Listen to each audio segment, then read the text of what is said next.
है, चुप हो जाओ।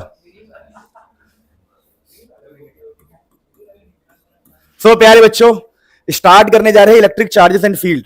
देखो स्टेप 1, अगर कम टाइम में सब कुछ बढ़िया से कवर करना है, दो स्टेप याद रखो जो हर बंदा यूज करता है।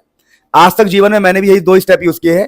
पहला स्टेप नंबर 1, किसी भी चैप्टर का ओवरव्यू लेना। अगर सिलेबस आपको बहुत कम टाइम में चाहिए तो ओवरव्यू का मतलब होता है कि चैप्टर में क्या टॉपिक्स है, क्या फॉर्मूले है, क्या डेरिवेशन है, इसका हल्का हल्का पता, हल्का हल्का हल्का हल्का पता लग जाएगा। उसके बाद चैप्टर को पक्का करने के लिए आपको उसके क्वेश्चंस लगाने हैं। बस दो चीज अगर कर लोगे, कम टाइम में सिलेबस बहुत अच्छा हो जाएगा और बहुत बढ़िया स्कोर कर सकते हो। तो अभी हम चैप्टर का बढ़िया से ओवरव्यू लेंगे, सारे डेरिवेशन देखने वाले हैं, सारी थ्योरी, सारे फॉर्मूले, और ट्राई करना है कि अभी बैठे बैठे जो आप देख रहे हो तो बैठे बैठे ही आपको चीजें याद हो जाए। ये नहीं कि मन कहीं और है, घर पे जाकर रिवाइज करूंगा, कुछ भी नहीं। फोकस होकर चीजों को याद कर लेना फटाफट, और फिर न्यूमेरिकल लगा के इस चैप्टर को बिल्कुल मस्त कर देना है। अब कहानी क्या है कि चैप्टर का नाम है electric charges and field. Electric charges and field हम स्टार्ट करने जा रहे हैं, जिसमें हम ये पहला पेज पढ़ेंगे और आपको देखना बहुत ईजी लगेगा, यार ये तो बच्चों का खेल है, ये तो एकदम मजाक चैप्टर है, तो हम पहले से जानते हैं। देखो अगर आप देखोगे तो यहाँ पर सबसे पहला टॉपिक क्या लिखा हुआ है कि भाई चैप्टर के अंदर बच्चों को बता दो इलेक्ट्रिक चार्ज क्या होता है। अब मैंने कहा ये बच्चों को बताने की जरूरत नहीं, बच्चे पहले से होशियार है, फिर भी मैं एक बार बता देता हूं। देखिए बोला जाता है इलेक्ट्रिक चार्ज कुछ भी नहीं है भाई साहब, ये है इंट्रिंसिक प्रॉपर्टी। क्या है? Intrinsic property. अभी समझाऊंगा क्या मतलब। देखो इंट्रिंसिक का मतलब समझ लो आंदरूनिक प्रॉपर्टी। क्या समझ लो? ये अंदर की प्रॉपर्टी है। Intrinsic property due to attraction और रिपल्शन अराइजेस। अराइजेस मतलब आना। क्या मतलब होता है इसका? आना। यानी भाई साहब इलेक्ट्रिक चार्ज कुछ भी नहीं है, एक आंदरूनिक प्रॉपर्टी है किसी भी मटेरियल की, किसी भी चीज की। जैसे मैं कहता हूं ये मेरा जो हाथ है, हाथ, इस हाथ की आंदरूनिक प्रॉपर्टी है एक इलेक्ट्रिक चार्ज। क्या है? इलेक्ट्रिक चार्ज, जिसकी वजह से या तो अट्रैक्शन होगा या तो रिपल्शन होगा। दोबारा, व्हाट इज इलेक्ट्रिक चार्ज? कुछ नहीं है भैया, किसी भी चीज की क्या है ये प्रॉपर्टी, जिसकी वजह से अट्रैक्शन या रिपल्शन होता है। बात खत्म। वैसे आपसे कोई इसकी डेफिनेशन नहीं पूछने वाला, आपसे कोई नहीं पूछने वाला भाई इलेक्ट्रिक चार्ज क्या होता है। ये तो ऐसी मजाक मजाक वाली बात थी, याद करने की जरूरत नहीं। अब आप कहते हैं भैया टाइप्स बताओ। टाइप्स में एक होता है पॉजिटिव, एक क्या होता है? नेगेटिव। कोई इसमें घबराने वाली बात है क्या? ये तो बच्चों वाली बात है। फिर अब सिंबल की बात करें तो कोई कहता है प्लस क्यों ले लो, कैपिटल क्यों ले लो, या फिर स्मॉल क्यों ले लो, माइनस क्यों ले लो या माइनस क्यों ले लो, कैपिटल में या फिर स्मॉल में। मेरे कहने का मतलब क्या है, ये सब चीजें आपको पहले से ही पता होगी अगर आप यहां पर भी बैठे हुए हो तो। ठीक है, तो चार्ज क्या होता है? प्रॉपर्टी होती है। कितने टाइप का होता है? दो टाइप का होता है, पॉजिटिव एंड नेगेटिव होता है। और सिंबल क्या है? सिंबल है plus Q, minus Q, minus Q. So अब कहानी को अगर हम आगे बढ़ाएं तो यहां पर देखिए आपको क्या लिखेगा? यूनिट। समझिए एक पेज में ये पूरा चैप्टर है, 1 से 1.5 पेज में, कोई दिक्कत नहीं है। यूनिट की बात करें तो कूलम, और एग्जांपल कैसे बनने वाला? Q is equal to 10 coulomb, C मतलब कूलम, तो Q is equal to 10 coulomb, तो ये सी क्या हो गई? यूनिट हो गई। क्या मेरी बात को समझ पा रहे गहराई से? तो ये आपको हल्का हल्का बेसिक बातें पता होना चाहिए। इसके बाद अपने पास क्या आता है? Method of charging. हमारे पास आता है मेथड ऑफ चार्जिंग कि भैया आप कहते हो कि किसी भी बॉडी की प्रॉपर्टी है जिसकी वजह से अट्रैक्शन या रिपल्शन होता है, यानी चार्जेस के बीच में अट्रैक्शन एंड रिपल्शन होता है। लेकिन आप मुझे ये बताओ कि हम चार्ज लाए कैसे? जैसे मैं कहता हूं मेरा कुर्ता है, इस कुर्ते पे चार्ज लाऊं कैसे? या मेरा हाथ है, हाथ, इस हाथ पे चार्ज लाऊं कैसे? या इस पेन पे चार्ज लाऊं कैसे? ये अट्रैक्शन रिपल्शन कब करेगा? तो हमने कहा यार मेथड ऑफ चार्जिंग, हम मेथड मतलब किस किस तरह से हम चार्ज कर सकते हैं। तो बड़ा आसान है, देखिए फ्रिक्शन से आप चार्ज कर सकते हैं। किससे? फ्रिक्शन से। कैसे? देखिए जब एक ऑब्जेक्ट मतलब एक चीज को दूसरी चीज से हम खींचते हैं ना ऐसे, तो होता क्या? समझाता हूं। देखिए मान लीजिए मैं कहता हूं कि मेरे पास है, ध्यान दीजिएगा, मेरे पास है ए और मेरे पास है बी। मेरे दोस्तों मैंने क्या किया? ए और बी है ये, मैंने बी को यहां पे आके रगड़ दिया। बी को कहां रगड़ दिया? ए के साथ। तो क्या हो सकता है? ऐसा हो सकता है रगड़ने की वजह से इसका इलेक्ट्रॉन इसमें चला जाए। अगर इसका इलेक्ट्रॉन इसमें चला गया, इलेक्ट्रॉन एक नेगेटिव पार्टिकल होता है। इलेक्ट्रॉन क्या होता है? नेगेटिव। अगर नेगेटिव पार्टिकल इसमें चला गया तो ए आपका नेगेटिव हो जाएगा। ए क्या हो जाएगा? और इसके अंदर से नेगेटिव चला गया तो इसके पास क्या बचेगा? पॉजिटिव। तो ये पॉजिटिव पार्टिकल हो जाएगा। उल्टा भी हो सकता है कि अगर इसका इलेक्ट्रॉन इसमें चला जाए तो ये नेगेटिव, और ये क्या जाएगा? यानी बॉडी प्लस भी बन सकता है और माइनस भी। बस इस बात पर डिपेंड करता है कि इलेक्ट्रॉन कहां गया है। जिसके अंदर इलेक्ट्रॉन जाएगा वो नेगेटिव बनेगा। समझ में आई बात? अच्छा, अब कहानी क्या है? तो मेथड ऑफ चार्जिंग में एक फ्रिक्शन हो गया, एक हो गया कंडक्शन। कंडक्शन में क्या होता है? दो बॉडी को हम आपस में टच करते हैं। क्या करते हैं? टच। अगर आप दो बॉडी को आपस में टच करवाते हो तो उसको बोलते हैं कंडक्शन, चार्जिंग बाई कंडक्शन। कैसे? मान लीजिए मैं कहता हूं कि एक बॉडी है, समझिएगा ध्यान से, बहुत ध्यान समझिएगा, ये एक बॉडी है जिसपे चार्ज है अभी क्यू, और एक आइडेंटिकल बॉडी, हमारे सिलेबस में आइडेंटिकल वाला, आइडेंटिकल समझते हो? दोनों एक जैसे, ट्विंस समझते हो? ट्विंस तो दोनों एक जैसे। मान लीजिए दोस्तों मैं कहता हूं भाई इस पे चार्ज है Q1, इस पे चार्ज है Q2। तो अगर इन दोनों को हम टच करवा दे, हम इसको उठा के ऐसे टच करवा दे, किसी भी थ्रू हम टच करवा दे, फ्रिक्शन ना करे, बस लगा के छोड़ दे, या वायर से टच करवा दे, जैसे भी, तो पता क्या होगा? देखो फाइनली आपको क्या मिलता है कि इसके ऊपर चार्ज हो जाता है Q1 प्लस Q2/2, और इसके ऊपर भी कितना हो जाएगा? Q1 plus Q2/2। अब तुम बोलो सर ये तो ऑलरेडी चार्ज थे, तो फायदा क्या हुआ? मैं समझाता हूं। देखिए मान लीजिए आपके पास एक न्यूट्रल, एक चार्ज बॉडी है जिसपे चार्ज है Q, लेकिन दूसरा बॉडी चार्ज नहीं है। दूसरा बॉडी चार्ज, इस पे चार्ज क्या है? 0। और आपने कहा यार इस पे तो चार्ज है, इस पे चार्ज नहीं है, पर मेरे को तो चार्ज करना है। तो आप क्या कर सकते हो? आप इन दोनों को टच करवा सकते हो। टच करवाने से क्या होगा, इसके ऊपर चार्ज कितना आ जाएगा, Q प्लस 0/2, और इसके ऊपर चार्ज कितना आ जाएगा बताओ, Q प्लस 0/2, क्योंकि चार्ज कितना आता है बताओ, Q1 plus Q2/2, Q1 plus Q2/, तो ये Q है, ये 0 है, तो Q प्लस 0/2, Q प्लस 0/, नहीं समझे, इसका Q1 इसका Q2, तो Q1 Q है, Q2 क्या है 0। तो आप देखो पहले जो चार्ज नहीं था वो क्या चार्ज हो गया, कितना चार्ज हो गया, Q/2। तो इस प्रकार से ना समझिएगा बात को कि फ्रिक्शन में रबिंग होती है, कंडक्शन में टच कर देते हैं एक बॉडी को, है ना, और एक होता है इंडक्शन, चार्जिंग न्यूट्रल बॉडी। एक न्यूट्रल बॉडी समझते हो, न्यूट्रल का मतलब होता है जिसके अंदर प्लस माइनस कैंसिल हो जाए, ऐसा मान के चलो, देखो इसको कहते हैं न्यूट्रल। अगर एक बॉडी के अंदर 2 प्लस है तो 2 माइनस है, तो हम कहेंगे न्यूट्रल है, प्लस माइनस गेम ओवर, है ना दोस्तों। तो कह रहा है इंडक्शन, इंडक्शन से भी हम चार्ज कर सकते हैं, जो कि एक इंपॉर्टेंट टॉपिक होता है। कहते हैं charging neutral body without contact by a charge body, मतलब इंडक्शन के अंदर हम कॉन्टैक्ट नहीं करते और चार्ज हो जाता है। जैसे ऊपर भी आपने देखा होगा रबिंग में कॉन्टैक्ट की नीड पड़ती है, रब मतलब समझते हो फ्रिक्शन, यहां भी कॉन्टैक्ट की नीड है, यहां भी क्या है कॉन्टैक्ट की नीड, लेकिन इंडक्शन में कॉन्टैक्ट की नीड नहीं पड़ती। मैं समझाता हूं कैसे, देखो तो लिखा है चार्जिंग न्यूट्रल बॉडी, एक न्यूट्रल बॉडी को मतलब जिसमें प्लस माइनस कैंसिल हो जाए, और इसका चार्ज कितना है बताओ, 0 चार्ज क्या इसका, तो एक 0 चार्ज को हमें चार्ज करना है, तो charging neutral body without contact by a charge body, without contact, अभी समझ में आएगा। देखो मैं आपको समझाता हूं, देखिए मान लीजिए यहां पर एक न्यूट्रल बॉडी है, प्लस माइनस, ये न्यूट्रल है, इसमें कोई चार्ज नहीं क्योंकि प्लस माइनस गेम ओवर। हमने क्या किया, एक चार्ज बॉडी लिया, मान लो एक चार्ज बॉडी मैंने ले लिया, लेकिन ये चार्ज बॉडी कैसा है देखो, नेगेटिव है या जो भी है, कुछ भी हो सकता है, चार्ज बॉडी क्या ये, और कोई टच नहीं कराया हमने, लेकिन इसका नेगेटिव वाला क्या करेगा, इसके प्लस को खींच लेगा। तो प्लस को खींचने की वजह से आप देखेंगे तो इस तरफ आ जाएगा प्लस और इस तरफ क्या हो जाएगा माइनस। आप खुद देखो, एक हिस्सा इसका प्लस हो गया, एक हिस्सा क्या हो गया, तो क्या यहां पर एक चार्ज हमने कर दिया एक तरह से, सोचो आधा हिस्सा नेगेटिव कर दिया, आधा हिस्सा क्या कर दिया पॉजिटिव। इसी प्रोसेस को बोलते हैं हम इंडक्शन, क्या बोलते हैं इसको, इंडक्शन। यही है charging by induction, charging by. लेकिन लोग और चालाकी दिखाते हैं, क्या चालाकी दिखाते हैं, इसको कर देते हैं अर्थ, क्या करते हैं अर्थ। अर्थिंग से ये फायदा होता है, हम ये मान के चलते हैं कि अर्थिंग के अंदर इलेक्ट्रॉन जा सकता है, मतलब अर्थिंग करने से ना ये इलेक्ट्रॉन है धरती में घुस जाएंगे, ऐसा मान सकते हैं, ठीक है। तो अब ये बॉडी क्या बचा, मान लो ये मैं कहता हूं कि इलेक्ट्रॉन धरती में चला गया, तो ये बॉडी कैसा हो गया बताओ, पॉजिटिव हो गया, क्या हो गया। तो पहले एक हमारे पास ऐसा बॉडी था जिसके अंदर 2 प्लस और 2 माइनस ऐसा मान लो, और ये न्यूट्रल था। अब फाइनली इसके पास क्या बचा है, सिर्फ प्लस, क्या बचा है सिर्फ इसके पास। तो क्या चार्जिंग बाय इंडक्शन समझ में आया। तो चार्जिंग बाय इंडक्शन क्या होता है, देखो कि चार्जिंग न्यूट्रल बॉडी, एक न्यूट्रल बॉडी होगा, उसको चार्ज करोगे without contact by a charge body. एक चार्ज बॉडी लेके आओ, उसे कॉन्टैक्ट भी मत कराओ, जैसे ये न्यूट्रल है, मैं इसके पास बगल में ले आया, ये काम कर देगा सारा। ये क्या करेगा, अपने जैसे को मतलब अपने अपोजिट वाले को खींच लेगा। जैसे इस वाले केस में हुआ था ना, अभी क्या हुआ था, देखो ना, ये नेगेटिव था तो इसने पॉजिटिव को खींच लिया, लो भैया आधा बॉडी पॉजिटिव, आधा बॉडी क्या हो गया। कितनी आसान बात, टफ नहीं है, चीजें आसान है, बस आपको ध्यान रखना है कम टाइम में सिलेबस करने का एक ही तरीका है। क्या तरीका बताऊं, चैप्टर का ओवरव्यू लो कि चैप्टर में क्या चल रहा है, चैप्टर में क्या फॉर्मुला है, और क्वेश्चन प्रैक्टिस कर लो, ज्यादा नहीं, 30 40 क्वेश्चन प्रैक्टिस कर लोगे ना, एग्जाम में आप लोग धूम मचा दोगे, मजाक नहीं कर रहा। अभी आजमा के देखो इस बार, लेकिन प्रैक्टिस करते वक्त बहुत ईमानदार रहना है, लिख लिख के करना है। तो चीजें सिंपल है, मतलब ऐसा मैं नहीं कहता कि बहुत टफ है, नहीं हो सकता, ऐसा कुछ नहीं होता, आपको ये समझना पड़ेगा। देखिए अगला टॉपिक हमारे इस चैप्टर में क्या रहता है, basic property of electric charge, कि भाई साहब इलेक्ट्रिक चार्ज की ना कुछ बेसिक प्रॉपर्टी है, basic property of electric charge, electric charge की कुछ बेसिक प्रॉपर्टी है। अब तुम बोलोगे बेसिक प्रॉपर्टी है, क्या प्रॉपर्टी है बेसिक प्रॉपर्टी। अच्छा देखो, जैसे कि पहला है एडिशन ऑफ चार्ज, कि भाई आप चार्ज को ऐड कर सकते हो, टोटल चार्ज इज अलजेब्रिक सम। मान लीजिए एक सिस्टम है, इस सिस्टम में एक है 2 कूलम, एक है 4 कूलम, एक है -1 कूलम, तो टोटल निकालने के लिए पता करना पड़ेगा 2 + 4 - 1, तो 6 - 1 कितना हो गया 5 कूलम। नहीं समझे मेरी बात को। अरे भैया वो कह रहा है प्रॉपर्टी ऑफ चार्ज में एडिशन ऑफ चार्ज का क्या मतलब है कि टोटल चार्ज इज अलजेब्रिक सम, क्या टोटल चार्ज को सिंपल ऐड कर सकते हो, निकल जाएगा। जैसे हमने बोला 2 4 6 - 1 5 कूलम। फिर अगला है conservation of charge. Conservation of charge कहता है charge can nether be created nor destroyed, nor destroyed, charge ना क्रिएट किया जा सकता है ना डिस्ट्रॉय किया जा सकता है इन, लिख देता हूं मैं, इन आइसोलेटेड सिस्टम। अब तुम बोलोगे सर ये तुम आप क्या बातें कर रहे हो, ये आइसोलेटेड का क्या मतलब है सर, आपने लिख दिया इन आइसोलेटेड सिस्टम, क्या मतलब है इसका बताओ। देखिए आइसोलेटेड का मतलब क्या है कि आपको ऐसे मैंने कहा एक तिजोरी है, एक तिजोरी के अंदर 2 कूलम चार्ज है, आप खुद सोचो क्या अपने आप ये 5 कूलम हो जाएगा, ये अपने आप ही 1 कूलम हो जाएगा, ना बढ़ेगा ना घटेगा। वही कह रहा है कि charge can nether be created nor be destroyed in isolated system. जब उसको अकेला कहीं रख देंगे तो, अरे सुना नहीं है आइसोलेटेड वर्ड, कोरोना के टाइम पे लोग यूज करते थे, तो आइसोलेशन आइसोलेटेड ये सब। अब मेरी बात सुनो, मेरी बात सुनो। तो अगला अपने पास क्या है, 2 प्रॉपर्टी हमने पढ़ लिया। अब अगला हमारे पास है थर्ड, क्वांटाइजेशन ऑफ चार्ज, जो कि इंपॉर्टेंट होता है। क्वांटाइजेशन ऑफ चार्ज बड़े सिंपल भाषा में समझाओ तो ये कहता है कि मान लीजिए यहां पर एक बॉडी है और यहां पर एक दूसरा बॉडी है, इसके अंदर से इलेक्ट्रॉन निकल के यहां पे आया तो ये बन जाएगा नेगेटिव चार्ज। क्या बन जाएगा, तो जो चार्ज मान लो 1 इलेक्ट्रॉन आया तो इसके ऊपर चार्ज कितना होगा 1 इलेक्ट्रॉन के बराबर।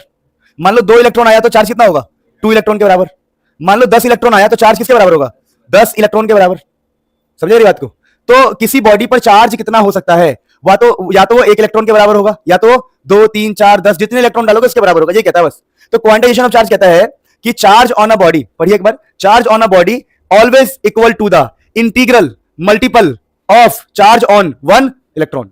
Charge on a body, charge on a body, charge on a body is always equal to integer, कोई इंटीजर होगा 1 2 3 4 5 इनटू में चार्ज ऑफ 1 इलेक्ट्रॉन। नहीं समझ रही बात को? मतलब 1 इलेक्ट्रॉन या तो 2 इलेक्ट्रॉन या तो 3 इलेक्ट्रॉन, तो ये नंबर क्या होगा? कभी 1 बन जाएगा, कभी 2, कभी 3, कभी 4, कभी 5, कभी 6। तो यही है क्वांटाइजेशन ऑफ चार्ज कि charge on a body always equal to the integral multiple of charge on 1 electron. समझ में आया? तो ये क्वांटाइजेशन ऑफ वो है कि चार्ज ऑन अ बॉडी, देखो लिखा है, पढ़िए, कि charge on a body is always equal to n into E. जहां पर दोस्तों चार्ज ऑन अ बॉडी, जहां पर n का मतलब तो n है और e का मतलब कितना होता है? इलेक्ट्रॉन का चार्ज होता है 1.6 10 की पावर -19, ठीक है? तो ये आपका क्वांटाइजेशन ऑफ चार्ज है। अच्छा मैं आपको बता दूं कि अगर इसको इलेक्ट्रॉन मिला है तो इसके ऊपर चार्ज का फॉर्मूला होगा माइनस का ne, n और e, मतलब समझ में आया? क्योंकि इसको इलेक्ट्रॉन मिला है, पर इसके अंदर से इलेक्ट्रॉन गया है तो इसके ऊपर चार्ज का फॉर्मूला क्या होगा बताओ? प्लस का ne। समझ रहे हो? क्योंकि प्लस बनेगा और क्या बनेगा? माइनस। तो यहां पर हम कई बार फॉर्मूले में, बुक्स में प्लस माइनस लगाते हैं। अगर मैं ये नहीं बताऊंगा तो बच्चों को एकदम से दर्द होगा, कहेगा ये मास्टर तो चीजें छुड़वा देता है। बेटा मास्टर आपको सारा करवा रहे जो आपको चाहिए, अदरवाइज ये जो मैंने आपको डेफिनेशन बताया है कि चार्ज क्या होता है, ये सब चीजें बताने की नीड ही नहीं होती है। कोई नहीं पूछता। आपको पता भी है कितने एग्जाम इतना कुछ झेल लिया तुमने, नहीं आता होगा कि व्हाट इज चार्ज, आता है कभी? देयर इज नथिंग, है ना? अब देखिए मेरी बात समझिए, जब इतना कुछ हम पढ़ लेते हैं तो थोड़ा सा आप एक बार रीड कीजिए, सांस लीजिए, ठीक है? फिर चीजों को आगे बढ़ाएंगे। तो एक बार आप सांस लीजिए, फिर हम आगे बढ़ाएंगे चीजों को। यार बच्चों, न्यूमेरिकल्स की सीरीज आ रही है फिजिक्स और केमिस्ट्री मैथ्स के लिए। Munil sir physics, Munil sir chemistry और मुनील सर मैथ्स पे, और बहुत सारे लाइव क्लासेस हम फ्री में शेड्यूल करेंगे। चैनल का लिंक डिस्क्रिप्शन में जाके चेक कर लो प्लीज़, बहुत मज़ा आ जाएगा आप लोगों को, ठीक है? चलिए आगे बढ़ते हैं।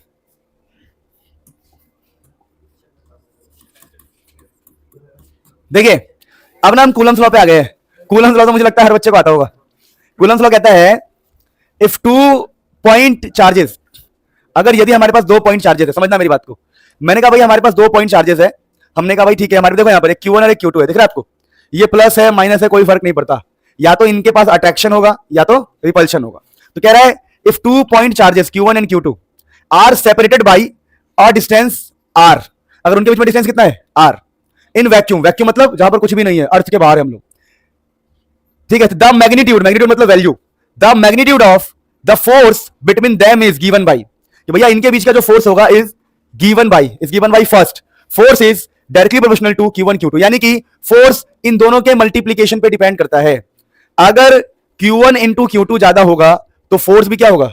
ज्यादा। और फोर्स जो है inversely proportional to distance square, 1/r²। मतलब अगर डिस्टेंस ज्यादा होगा तो फोर्स क्या होगा? कम। मेरी बात समझे? मतलब वो कह रहे हैं कि force directly proportional to Q1 into Q2 और इनवर्सली प्रोपोर्शनल टू डिस्टेंस का स्क्वायर। अगर डिस्टेंस अगर आपका ज्यादा होगा तो फोर्स क्या होगा? कम। अगर दूरी बढ़ा देंगे तो फोर्स कम होगा, लॉजिकल है। और लेकिन चार्ज को बढ़ा देंगे तो फोर्स भी, क्योंकि चार्ज के मल्टीप्लाई पे डिपेंड कर रहा है। तो ये तो बहुत लॉजिकल बात थी यार, इसमें मुझे नहीं लगता किसी को कोई तकलीफ हो रही होगी मेरे प्यारे बच्चों। तो मेरे प्यारे प्यारे बच्चों, तो यहां पर जब कंबाइन किया गया, आप देखेंगे स्लाइड्स में, अगर आप यहां पे कंबाइन करते हैं तो आपको क्या देखने को मिलेगा? देखो जब आप चीजों को कंबाइन करोगे इन दोनों को तो आपको ऐसा मिलेगा F इजिकल टू, देखो यहां पर ये जो साइन होता है इसे बोलते हैं प्रोपोर्शनल साइन, डायरेक्टली प्रोपोर्शनल या प्रोपोर्शनल साइन। तो इस जब हम कंबाइन करेंगे ना दोनों इक्वेशन को, तो हमें हटाने के लिए, इक्वल लगाने के लिए K लगाना पड़ता है। क्या लगाना पड़ता है? K, जो K बेसिकली क्या है? एक कांस्टेंट है। K क्या है? कांस्टेंट। अब देखिए इस K को ना ऐसे भी लिखते हैं, K इज इक्वल टू होता है 1/4 पाई एप्सिलॉन नॉट। इस K को ऐसे भी लिखा जाता है। तो देखिए K Q1 Q2 by R², तो हमने K को यहां पर खोल दिया। देखो K को खोलने पे क्या लिख दिया हमने? 1/4 पाई एप्सिलॉन नॉट। मेरी बात समझे नहीं समझे? K को क्या लिखा हमने? 1/4 पाई epsilon not Q1 Q2 by R², Q1 Q2 by R²। जहां पर ये जो आपको एप्सिलॉन नॉट दिख रहा है, पाई मत देखना, एप्सिलॉन नॉट, ये तो सबको पता है पाई है। ये नोट्स बनाते वक्त थोड़ा आगे पीछे हो गया। ये देखो ये जो दिख रहा है आपको ऐसे E नॉट, इसको बोलते हैं एप्सिलॉन नॉट। क्या बोलते हैं इसको? एप्सिलॉन नॉट, एप्सिलॉन नॉट, ठीक है? तो ये जो एप्सिलॉन नॉट है इसको बोलते हैं परमिटिविटी ऑफ फ्री स्पेस। क्या बोलते हैं? परमिटिविटी ऑफ, ये भी एक कांस्टेंट है, इसके बारे में आपको ज्यादा भागने की जरूरत नहीं है। ये क्यों आया? क्योंकि हमने वैक्यूम में रखा था। देखो फ्री स्पेस का मतलब क्या होता है? फ्री स्पेस का मतलब है वैक्यूम। क्या बात समझ पा रहे हो? तो कूलम्स लॉ कुछ भी नहीं है, यही है कूलम्स लॉ। देखो ये Coulomb's law, F is equal to K Q1 Q2 by R², जहां पर K क्या होता है? कांस्टेंट। K को क्या बोलते हैं? 1/4 पाई एप्सिलॉन नॉट। एप्सिलॉन लिख दिया मैंने, एप्सिलॉन नॉट ऐसे लिख दो ना, मैं लिख देता हूं, रुको। चंद्र कृपालु नॉट, एप्सिलॉन, क्या बोलोगे? एप्सिलॉन नॉट ऐसे बोल दो, ठीक है, एप्सिलॉन नॉट, ठीक है। और यहाँ पर ये कांस्टेंट होता है, ठीक है। अब बता दूं मैं आपको, कहीं पर कोने में लिख लेना, नीड नहीं है वैसे, ये एग्जाम में दिया होता है। एप्सिलॉन नॉट की वैल्यू होती है 8.85 10 की पावर -12। तो बस यही कूलम्स लॉ आपको याद रखना है, खत्म। ये कूलम्स लॉ था। तो कूलम्स लॉ का टफ लगा किसी को? दो चीजों के बीच में फोर्स का फॉर्मूला देता है कूलम्स लॉ। अब यहां पर हम बातें करने जा रहे हैं कुछ छोटी छोटी बातें, जो ज्यादा इंपॉर्टेंट हो ये वाले। एक सेकंड रुक जाओ, ये रहा वेक्टर फॉर्म, मैंने ऐसे लिख दिया है एप्सिलॉन नॉट की वैल्यू क्या है कोने में। अपना हम पढ़ रहे हैं अभी, देखो क्या पढ़ रहे हैं, vector form of Coulomb's law. दिख रहा है सबको? दिख तो रहा होगा, हाँ दिख रहा है, ये रहा। सो वेक्टर फॉर्म, अब कूलम्स लॉ का वेक्टर फॉर्म क्या होता है वो समझिएगा। देखिए अब मान लीजिए आपके पास एक चार्ज है यहाँ पे Q1, एक चार्ज है यहाँ पर Q2। तो अब लॉजिकली बात करो, क्या Q1 ने Q2 पर फोर्स लगाया होगा? तो Q1 ने Q2 पर इधर फोर्स लगाया, तो हम लिख देंगे यहाँ पर फोर्स ऑन 2, किस पर लगा? 1 की वजह से, 1 की वजह से, फोर्स ऑन 2 ड्यू टू 1। तो इधर वाले फोर्स को हम बोल रहे हैं F21। F21 का मतलब है फोर्स किस पे लगाया बताओ? 2 पर। फोर्स ऑन 2 एक की वजह से, एक ने इधर धक्का मार दिया उसको, तो ये मुंह देखेगा, कहेगा मैं भी मारूंगा धक्का, इधर धक्का मारेगा। तो इधर जो फोर्स लगेगा उसका रहेगा फोर्स किस पे लगाया बताओ? ऑन 1, किसकी वजह से? 2 की वजह से, तो इसको F12 बोलते। अरे कल मैं वहां गया था तुम्हारे केवी की तरफ, कहां पर है केवी? हमदर्द। तो वहां मुझे बच्चे मिल गए काफी सारे, मुझे पहचान लिया, रोड पे पकड़ लिया मुझे, है मारा नहीं? अरे क्यों मारेंगे यार, मैं वहां तो अब भाई अच्छा लगा, काफी बच्चे कह रहे हैं कि भाई मतलब ठीक है, अच्छा मुझे, मैं मतलब मेरे को सच में जेन्युइनली, मैं 12:36-40 के आसपास था, तो मेरे को क्यों मारेंगे भाई? हैं? फिर तुम जानते नहीं हो मेरे बारे में। ना मतलब इसको जो जाओ, अरे छोड़ो, अरे मतलब कोई एक आध्यात्मिक बंदे को, मेरे को तुम कह रहे स्कूल के बच्चे मारेंगे, तुम पागल हो गया? स्कूल के बच्चों को ऐसा क्या होगा कि वो मुझे पिटाई करेंगे, जबकि मैं तो उनकी सेवा करता हूं। वेक्टर फॉर्म में देखिए लिखा है F12 और ये F21, ये क्या लिखा है समझिए। मान लीजिए मुझे लिखना है ये वाला F force on 1 due to 2, force on 1 due to, दूसरे ने पहले फोर्स लगाया, तो क्या होगा फॉर्मूला सोचो? K Q1, लिखता हूं मैं यहां पे, रुक जाओ, F is equal to K Q1 Q2 by R square. लेकिन वेक्टर फॉर्म में कुछ नहीं करना, यहां आपको R से मल्टीप्लाई करना है और R से डिवाइड करना है, तो ये बन जाएगा आपका R क्यूब। क्या बन जाएगा? नहीं समझे मेरी बात? अरे बोलो भाई, अरे रुक जाओ, ये थोड़ा R क्यूब, क्योंकि R से ऊपर मल्टीप्लाई किया, R से नीचे डिवाइड किया। लेकिन एक बात ध्यान रखना, हम लिख रहे हैं force on 1, force on 1 due to 2, तो पीछे लगा है पीछे, तो एक माइनस साइन आप यूज करेंगे। क्या यूज करेंगे? तो हमने एक माइनस यूज किया और फोर्स 1 2 लिख दिया, तो ये किस पे लग रहा है? फोर्स 1 पर लग रहा है, पीछे की तरफ लग रहा है, इसलिए माइनस लगा दिया। वैसे हमें लिखना है फोर्स ऑन 2 ड्यू टू 1, तो same K Q1 Q2 by R cube, नीचे R क्यूब के बारे में पता लग रहा है ना आपको, और यहां पर R आया क्योंकि R से मल्टीप्लाई R से डिवाइड किया। अब ये फोर्स 2 पर लग रहा है, तो आगे की तरफ किधर लग रहा है? तो यहां पर हमें कोई माइनस साइन यूज करने की जरूरत नहीं है। अच्छा, इसको देख के कुछ बातें पता लगती है जो आपको खुद पता होना चाहिए। न्यूटन का थर्ड लॉ फॉलो हो रहा है, फोर्स देखो बिल्कुल इक्वल है पर अपोजिट है। और आप ये भी देखेंगे फोर्स ऐसे लग रहा है, मतलब ऐसे कह सकते हो कि एक दूसरे के सेंटर की तरफ, एक दूसरे के सेंटर की तरफ। जैसे मैं कहता हूं दो चार्जेस है, तो फोर्स कैसे लग रहा है? ऐसे और ऐसे। नहीं समझे मेरी बात? देखो यार तुम भी यार, फोर्स देखो, अगर ये Q1 चार्ज है, ध्यान दो, अगर ये Q1 चार्ज है और ये Q2 चार्ज है, तो ये फोर्स इस तरफ लग रहा है और एक फोर्स इस तरफ लग रहा है, तो दोनों चार्जेस के लाइन ज्वाइनिंग में, जो लाइन ज्वाइन कर रहा है उसकी तरफ ही फोर्स लग रहा है, या कह सकते हो कि दोनों के सेंटर की तरफ फोर्स लग रहा है। कैसा लग रहा है? सेंटर की तरफ। इसीलिए हम कहते हैं भैया ये सेंट्रल फोर्स है। मैं लिख देता हूं कुछ एक्स्ट्रा पॉइंट्स जो हर बच्चे को ग्रेविटेशन, क्लास 11th के ग्रेविटेशन से पता होना चाहिए, ये कि कुछ पॉइंट्स आप याद रखना। ये थर्ड लॉ को फॉलो करता है, क्या बोला मैंने? थर्ड लॉ को फॉलो करता है, और ये सेंट्रल फोर्स है। क्या ये? Central forces acts along line joining of two charges, acts along line joining of two charges. तो ये आपको बात समझ में आ गई? कोई दिक्कत तो नहीं है? पक्का पक्का? ये काफी इंपॉर्टेंट पॉइंट्स मैंने आपको बताया है, आप इसे एक बार नोट करो, फिर हम आगे बढ़ते हैं। ये हो पाए तो चलो स्टार्ट करते हैं। सुनो अब बात सुनो, ये बहुत खास बातें हैं जहां से एग्जाम में क्वेश्चन आते हैं। ये वाला जो पार्ट है, देखिए FV का मतलब होता है वैक्यूम में फोर्स। लिखा हुआ है कि वैक्यूम के अंदर FV बोल रहे हैं, देखो ऐसे लिखा हुआ है, फोर्स और नीचे वैक्यूम। तो वैक्यूम के अंदर फोर्स का फॉर्मूला होता है K Q1 Q2 by R square, K Q1 Q2 by. और अगर हम बात करें फोर्स इन मीडियम, मीडियम का मतलब क्या है? देखिए मान लीजिए इसको लिख रहे हैं हम F और छोटा सा स्मॉल m नीचे, तो फोर्स इन मीडियम का मतलब है कि आप उसको पानी में ले गए। जैसे मैंने कहा दो चार्ज है, दो चार्ज अभी रखे हुए बाहर वैक्यूम में रखे हुए, फिर तुम उन दोनों चार्ज को पानी में ले गए, तो ऊपर फोर्स कुछ और होगा और पानी में फोर्स कुछ और होगा। तो वैक्यूम के अंदर ये फॉर्मूला होता है जो कूलम्ब साहब ने दिया था, K Q1 Q2 by are square. लेकिन जब हम मीडियम में जाएंगे ना तो फोर्स इन मीडियम पता क्या हो जाएगा, फोर्स इन वैक्यूम बाई एक कांस्टेंट, जिसको बोलते हैं हम डाई इलेक्ट्रिक कांस्टेंट।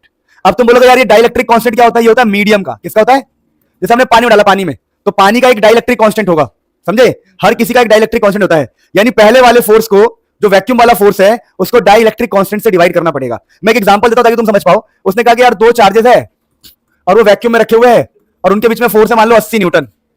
अब हम कह रहे हैं इसको हम पानी में ले गए, पानी में ले गए और हम कह रहे हैं यार पानी का जो डाई इलेक्ट्रिक कांस्टेंट है वो है 10। पानी का डाई इलेक्ट्रिक कांस्टेंट मैंने बोला कांस्टेंट है डाई इलेक्ट्रिक, जिसको थोड़ा ऐसे लिखूंगा मैं ऐसे अलग से के बना के। मैंने कहा इस हम पानी में ले गए वाटर में और वाटर का डाई इलेक्ट्रिक कांस्टेंट 10 है, तो बताओ भाई इस मीडियम में कितना फोर्स होगा, फोर्स इन मीडियम बताओ। तो हमने कहा यार कुछ नहीं करना, फोर्स इन मीडियम का फॉर्मूला क्या बताया सर ने, फोर्स इन मीडियम का फॉर्मूला बताया मैंने, देखो force in medium is force in vacuum by dielectric constant. तो आप बोलोगे यार कुछ नहीं, ये तो force in vacuum by dielectric constant है, तो डाई इलेक्ट्रिक कांस्टेंट कितना बताओ 10, तो फोर्स इन वैक्यूम कितना है 80 बाई 10, तो फोर्स अपने आप कितना आ गया 8 न्यूटन। यानी पहले फोर्स अगर 80 था तो अब कितना हो गया है 8, क्योंकि हम कहां ले गए मीडियम में, पानी में ले गए, कहां ले गए पानी। तो वही मैं समझा रहा हूं आपको कि ये बड़ा इंपॉर्टेंट पार्ट होता है ये वाला, इसके ऊपर क्वेश्चन आता है। तो आपने क्या सीखा, force in medium Fm is equal to force in vacuum by dielectric constant, symbolic ऐसे लिखते हैं सिंबल के फॉर्म में, force in medium is equal to force in vacuum by ER। इस ER का मतलब दो नाम होता है इस ER का, इस ER का पहला नाम क्या है डाई इलेक्ट्रिक कांस्टेंट, या फिर इसको बोलते हैं रिलेटिव परमिटिविटी, और ER का एक और सिंबल होता है, लेकिन ज्यादातर हम यूज किस लिए नहीं करते ताकि कंफ्यूज ना हो जाए, क्योंकि ये के हर जगह घुस जाता है, समझे मेरी बात को, ये के तो हर जगह आ जाता है, इसलिए इसके लिए हम सिंबल यूज कर ले। आप के लिख सकते हो, लेकिन थोड़ा अलग सा के लिखना, क्योंकि कहीं आप कंफ्यूज ना हो जाओ। पुराने वाले के, एक पुराना भी के था ना, याद है आपको, के Q1 Q2 by are square वाला के, पर ये के अलग है। इस के का नाम क्या है, डाई इलेक्ट्रिक कांस्टेंट या फिर रिलेटिव परमिटिविटी।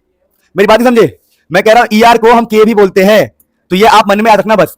अगर मैं आपसे बोलूं कि मेरे को यहां से ER निकालना है, तो मैं यहां से ER कैसे निकाल सकता हूं, देखो आप इसको इधर भेज दोगे और इसको इधर भेज दोगे, तो देखो ER किसके बराबर हो गया, force in vacuum by force in medium. तो force in vacuum by force in medium क्या होता है आपका, बताओ। देखो ना ER क्या है, ER है force in vacuum by force इन, तो ER का नाम क्या है डाई इलेक्ट्रिक कांस्टेंट, या इसका नाम क्या है रिलेटिव। तो एग्जाम में अगर क्वेश्चन आ गया what is dielectric constant, तो क्या बोलोगे, it is the ratio of force in vacuum to the force in, it is the ratio of force in vacuum to the force in medium between two charges. क्या बात समझ में आती है। तो ये टॉपिक को फटाफट अपने दिमाग में बिठाओ, फिर हम आगे बढ़ते हैं फटाफट। प्यारे बच्चों, आपको मैं बता दूं हमारा रक्षक 1 और रक्षक 2 बैच भाई साहब सिर्फ 299 और ऑफर लगा के 200-250 में मिल जाता है। लाइव रिकॉर्डेड प्रीमियम नोट्स सारा बहुत कुछ है उसके अंदर, बहुत कुछ ऐसे ऐसे नोट्स मिलेंगे, ऐसे ऐसे मतलब ऐसे ऐसे क्वेश्चंस, ई बुक, सैम्पल पेपर सॉल्यूशन, सब कुछ है। जाके एक बार डिस्क्रिप्शन में लिंक दे रहा हूँ, चेक कर लो, और रक्षक बैच की पूरी वीडियो भी लगा दे रहा हूँ, उसे चेक कर लो एक बार। चलो एक मिनट स्टार्ट करते, रुको। सो दोस्तों अब यहां से स्टार्ट कर रहे हैं, सुनो कि एक टॉपिक है अपने पास। टॉपिक क्या देखिए कि अभी हमने कूलम्स लॉ पढ़ा, याद है आपको, कूलम्स लॉ पढ़ा, हमने फोर्स पढ़ लिया, वेक्टर फॉर्म भी पढ़ लिया, हमने फोर्स इन मीडियम भी पढ़ लिया, डाई इलेक्ट्रिक कांस्टेंट पढ़ लिया, रिलेटिव परमिटिविटी समझ लिया। आप देखोगे तो हम कितने चीजों को गहराई समझ रहे, कुछ भी नहीं छोड़ रहे। अब कहानी यह है कि यहां पे क्या लिखा है, देखिए ध्यान से लिखा हुआ है, फोर्स बिटवीन मल्टीपल चार्जेस और सुपरपोजिशन प्रिंसिपल। दोबारा, फोर्स बिटवीन मल्टीपल चार्जेस और सुपरपोजिशन प्रिंसिपल क्या है ये समझा। तो देखिए मान लीजिए मैं आपसे ये कहता हूं, ध्यान दीजिएगा, मैं कहता हूं यहां पर ना हमने 3 चार्जेस का सिस्टम बिठा रखा है, देखो एक यहां, एक यहां, एक यहां, और हमने कहा यार ये चार्ज है कोई Q3, ये चार्ज है कोई Q2, ये चार्ज है कोई Q1। अब मैं कहता हूं मुझे ना फोर्स देखना है, समझना, मुझे देखना है फोर्स ऑन Q3, मुझे Q3 पर फोर्स देखना है। तो आप देखेंगे तो पता क्या मिलेगा आपको, Q3 पर कौन कौन लगाएगा, एक Q1 लगाएगा। मान लेते हैं सारे पॉजिटिव है, तो ये Q1 क्या करेगा, इसको धक्का मारेगा ऐसे, और इस पर लगेगा फोर्स ऑन 3, किसकी वजह से बताओ, 1 की वजह से, तो इसको बोलेंगे F31। क्या बोल देंगे इसको, F31। वैसे ये वाला इधर फोर्स लगाएगा, तो फोर्स किस पर लग रहा है, 3 पर, किसकी वजह से, 2 की वजह से। आप मुझे बताओ, मैं चाहता हूं टोटल फोर्स निकालना, तो आप सोचेंगे कि सर इन दोनों को जोड़ दो, गलत, दोनों को जोड़ नहीं सकते, दोनों को जोड़ नहीं सकते, क्योंकि यहां पर मल्टीपल चार्ज क्या है। तो हमारा जो प्रिंसिपल कहता है वो कहता है भैया अगर ये एक वेक्टर है, ये भी एक वेक्टर है, तो इनका रिजल्टेंट निकालो। क्या निकालो, रिजल्टेंट, मतलब इनके बीच में इनका आंसर आएगा। आप सिंपल तरीके से ऐड नहीं कर सकते, ये तो बचपन से जानते हो आप लोग। तो यहां पर बहुत लॉजिकल बात है, तो वही लिखा हुआ है देखिए कि resultant force on a charge is vector sum of all the forces. कि अगर आपको रिजल्टेंट फोर्स निकालना है तो आपको क्या करना पड़ेगा, वेक्टर एडिशन को फॉलो करना पड़ेगा, सिंपल एडिशन मत करना, सिंपल एडिशन। तो वही कह रहा है कि मान लीजिए कि ऐसी कोई सिचुएशन आ जाए कि इधर कोई फोर्स है F1, इधर कोई फोर्स क्या है F2, तो आपको इसका रिजल्टेंट निकालना पड़ेगा। क्या निकालना पड़ेगा, रिजल्टेंट। और रिजल्टेंट किस फॉर्मूले से मिलता है, F1 square F2 square 2F1 F2 cos theta, जहां पर ये जो थीटा है, थीटा आपको बताना चाहिए F2 F1 के बीच का होता है, थीटा होता है F1 F2 के बीच का। तो ये आपको ध्यान रखना है, फोर्स बिटवीन मल्टीपल चार्जेस और सुपरपोजिशन प्रिंसिपल। तो सुपरपोजिशन प्रिंसिपल क्या कहता है कि force is vector sum, forces of all the forces of, सभी फोर्सेस को जोड़ना है लेकिन वेक्टर की तरह, मतलब रिजल्टेंट निकालना है। क्या निकालना है? रिजल्टेंट। तो ये आपका है फोर्स बिटवीन मल्टीपल चार्जेस। अभी हम इलेक्ट्रिक फील्ड स्टार्ट करेंगे, जब तक इसको एक बार नोट कर लो। नोट मतलब एक बार देख लो कि चल क्या रहा है, रीड कर लो अपने मन से फटाफट।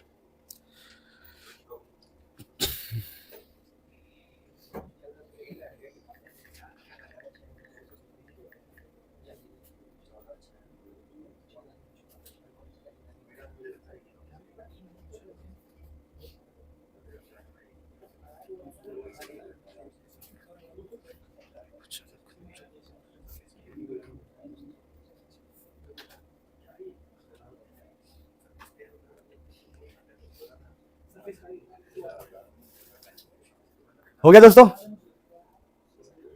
श्री रामचंद्र कृपाल भुजमन।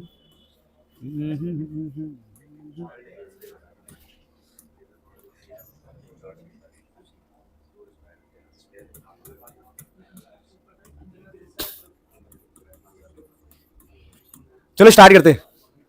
देखिए क्या लिखा हुआ है, इलेक्ट्रिक फील्ड। क्या लिखा हुआ है भैया? देखो इलेक्ट्रिक फील्ड क्या होता है समझा दूं मैं आपको। जैसे मैंने कहा यार, यहां पर कोई प्लस चार्ज है और बगल में कोई प्लस चार्ज है, इनके बीच में टकराव होगा, आपको पता है, इनके बीच में होगा रिपल्शन। अब मैं आपसे सिंपल भाषा में क्वेश्चन पूछूं कि अगर इनके बीच में रिपल्शन होगा, क्या बोल रहा हूं मैं, अगर इनके बीच में रिपल्शन होगा तो आप मुझे बताओ कैसे होगा बिना टच किए? आप टच नहीं कराएंगे तब भी रिपल्शन होगा। आप सोचो एक प्लस दूसरा प्लस, क्या एक दूसरे को छूते क्या? फिर भी दूर भागते हैं, कैसे? उसके पीछे रीजन क्या है? हम मानते हैं इनके अंदर से निकलता है इलेक्ट्रिक फील्ड। क्या निकलता है? ना दिखाई देने वाली तरंगे, ना दिखाई देने वाली एनर्जी निकलती है जो जाके रिपल्शन करती है। समझ में आया? तो इलेक्ट्रिक फील्ड की अगर मैं बचपन वाली डेफिनेशन बताऊं, जो बच्चे पढ़ते हैं वो ये पढ़ते हैं, it is the space around a charge particle. It is the जगह, इट इज द जगह around the charge particle, space, it is the space around the charge particle. Charge particle के आसपास की ऐसी जगह जहां पर रिपल्शन या अट्रैक्शन हो, उसी को बोलते हैं हम इलेक्ट्रिक फील्ड। मतलब ये चार्ज है, तो इस चार्ज के आसपास की ऐसी जगह जहां पर अट्रैक्शन या रिपल्शन होगा तो हम कहेंगे यहां पर इलेक्ट्रिक का फील्ड है। समझे? मैंने कहा ये चार्ज है और यहां पर एक दूसरा चार्ज है, कुछ भी नहीं हो रहा, तो हम कहेंगे इसका इलेक्ट्रिक फील्ड वहां तक नहीं पहुंचा। तो इलेक्ट्रिक फील्ड क्या होता है पता लगा? It is the space around charge, किसी चार्ज के आसपास की जगह जहां पर हमें अट्रैक्शन या रिपल्शन हो तो हम कहेंगे वहां पर क्या है? Electric field. और लेकिन ये तो बचपन की डेफिनेशन है, आपको नहीं पढ़ने की जरूरत है। तुम सोचो 12वीं क्लास के बच्चे से पूछेंगे कि व्हाट इज इलेक्ट्रिक फील्ड, ये तो वही बात हो गई कि बच्चे से पूछ रहे बेटा तेरी चड्डी कलर क्या है, कृष्ण सब एक ही है। देखिए ध्यान दीजिए, सुनिए सुनिए भाई। तो अब इलेक्ट्रिक फील्ड की हम मैथमेटिकल बातें करते हैं। तो इलेक्ट्रिक फील्ड इज बेसिकली कितना फोर्स लगा पर यूनिट चार्ज। मतलब इलेक्ट्रिक फील्ड को हम कैसे पता लगाए? हमने कहा भैया देखो, समझना, छोटी सी बात समझना, छोटी बात की बताओ, ये बताओ फोर्स किसकी वजह से लगता है? इलेक्ट्रिक फील्ड की। एक चार्ज ने इलेक्ट्रिक फील्ड छोड़ा तो फोर्स लगा, तो हम कहेंगे देखो भैया फोर्स जो है वो इलेक्ट्रिक फील्ड की वजह से लगता है। फोर्स किस पर लगता है? चार्ज पे लगता है। इसलिए फॉर्मूला क्या हो गया? F is equal to QE। कि अगर किसी, सुनो इसको ऐसे पढ़ना है, अगर किसी चार्ज पार्टिकल के पास इलेक्ट्रिक फील्ड गया, क्या गया? अगर किसी चार्ज पार्टिकल के पास इलेक्ट्रिक फील्ड गया तो वहां पर क्या होगा? फोर्स। तो यहीं से आप इलेक्ट्रिक फील्ड निकाल सकते हो। कैसे? इलेक्ट्रिक फील्ड निकालोगे तो क्या जाएगा? F/Q। तो इलेक्ट्रिक फील्ड क्या आ गया देखो? F/Q। तो फोर्स पर unit charge is called electric field. कुल मिलाकर कहानी यह है कि भैया अगर कहीं पर चार्ज पार्टिकल है और उसको इलेक्ट्रिक फील्ड दिखाई दिया तो फोर्स लगेगा, और अगर यहां से इलेक्ट्रिक फील्ड निकालोगे तो फोर्स पर unit charge is called electric field. तो F is equal to QE या फिर E is equal to F/Q। अब अगला टॉपिक है हमारे पास electric field due to point. Electric field due to a point. अगर एक पॉइंट चार्ज है हमारे पास, मान लो +Q, और मुझे R डिस्टेंस पे इलेक्ट्रिक फील्ड देखना है तो फॉर्मूला होता है KQ/R²। KQ/, तो अगर आपको ये फॉर्मूला याद है और ये फॉर्मूला याद है तो आप एकदम मजे में जिंदगी जियोगे, कोई दिक्कत ही नहीं है। अब कहानी क्या है? कहानी कि इलेक्ट्रिक फील्ड की आपको इमेजिनेशन करना है, इलेक्ट्रिक फील्ड को स्केच करना है, इसको बोलते हैं स्केच।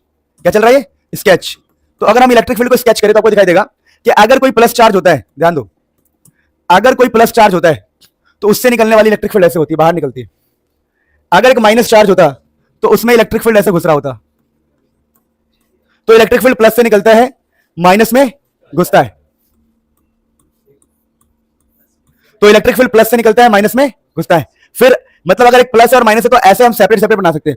लेकिन मेरे दोस्तों ध्यान देना, अगर यहां भी प्लस है यहां पर भी प्लस है तो सोचो दोनों में रिपल्शन होगा। मतलब ये देखो ना, ऐसे मुड़ गया, दिख रहा है आपको इलेक्ट्रिक फील्ड?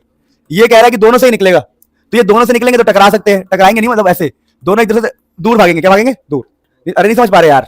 अरे भाई अब ये होता है तो होता है, मैं क्या करूं इसमें? समझ गया ना? ठीक है। अब देखो एक प्लस एक माइनस है, तो प्लस से निकला और माइनस में, देखो प्लस से निकलता है माइनस में इलेक्ट्रिक फील्ड जाता है, start from positive ends towards negative. Same यहां पे देखो, स्टार्ट फ्रॉम पॉजिटिव और वो कहां जाएगा, नेगेटिव तो है नहीं, तो बस वो जाता रहेगा, कहां जाएगा पता नहीं, नेगेटिव की तलाश में इन्फानाइट तक जाएगा।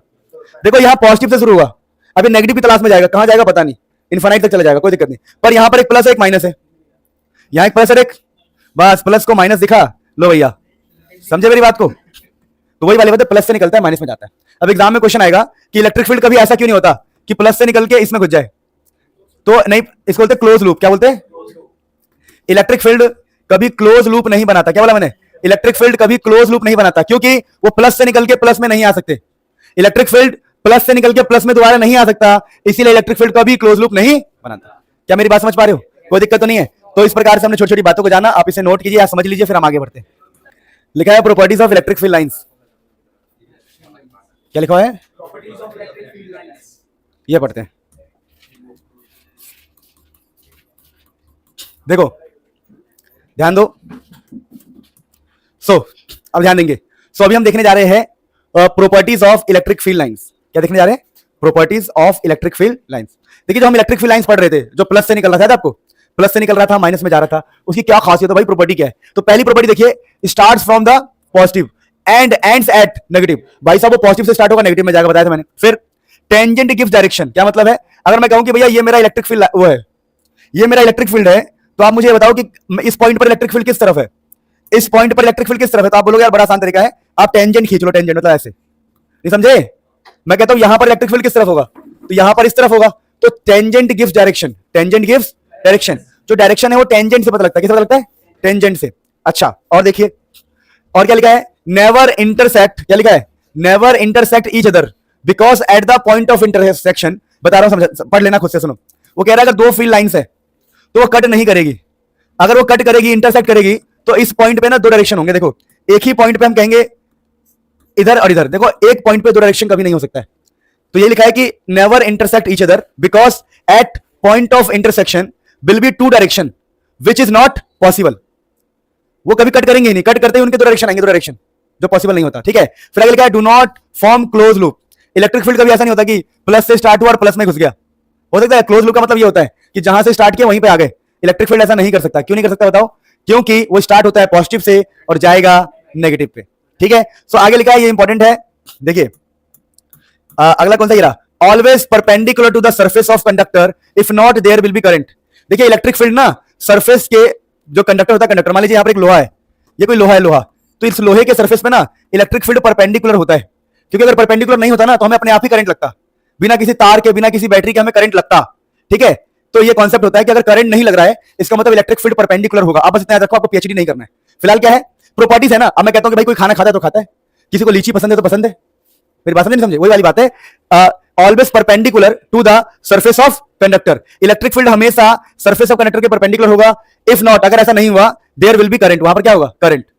लेकिन देखो, अगर मैंने किसी लोहे को छुआ, मान लो मैंने चम्मच को छुआ, तो क्या मुझे करंट लग रहा है? नहीं। यानी इसके अंदर से इलेक्ट्रिक फील्ड क्या होना चाहिए? परपेंडिकुलर। क्योंकि बताओ रीजन क्या होता है? जो परपेंडिकुलर इलेक्ट्रिक फील्ड होता है ना, वो इलेक्ट्रॉन को मूव नहीं करवा पाता है, और इलेक्ट्रॉन को अगर मूव नहीं करवा पाएगा तो इलेक्ट्रॉन चलेंगे नहीं, इलेक्ट्रॉन चलेंगे नहीं तो करंट नहीं आएगा। मेन रीजन ये होता है, आपने शायद कहीं ना कहीं देखा हो, पर हमें इतनी नीड नहीं है इस चैप्टर में फिलहाल। वैसे भी ये चैप्टर 2 का पार्ट है, मैं आपको बताऊं तो मैंने तो लिख दिया यहाँ पर। अगला क्या है? Last, field lines closer at the high values. मतलब अगर मैं कहता हूं कि इलेक्ट्रिक ऐसे है, कुछ ऐसे इलेक्ट्रिक फील्ड चिपके चिपके, इलेक्ट्रिक फील्ड क्या है? बिल्कुल, अगर इलेक्ट्रिक फील्ड बिल्कुल चिपके चिपके है तो हम बोलेंगे भाई ये क्लोज है। क्या है? और क्लोज होने का मतलब क्या है? High value. लेकिन मैं कहता हूं मान लो इलेक्ट्रिक फील्ड ऐसे दूर दूर, तो यहां पर क्या होगा? लो वैल्यूज। अगर इलेक्ट्रिक फील्ड पास है तो हाई वैल्यू, इलेक्ट्रिक फील्ड दूर है तो लो वैल्यूज। तो प्लीज इस चीज को ध्यान दो, एक बार से रीड कर लो, फिर हम आगे बढ़ते हैं। क्या कह रहे हो? मजा आ गया? बोर तो नहीं हो गए तुम लोग? चैप्टर देखो ऑलमोस्ट 50% कर लिया हमने। और क्लियर लिख देंगे सारे बच्चे। स्टार्ट करते हैं।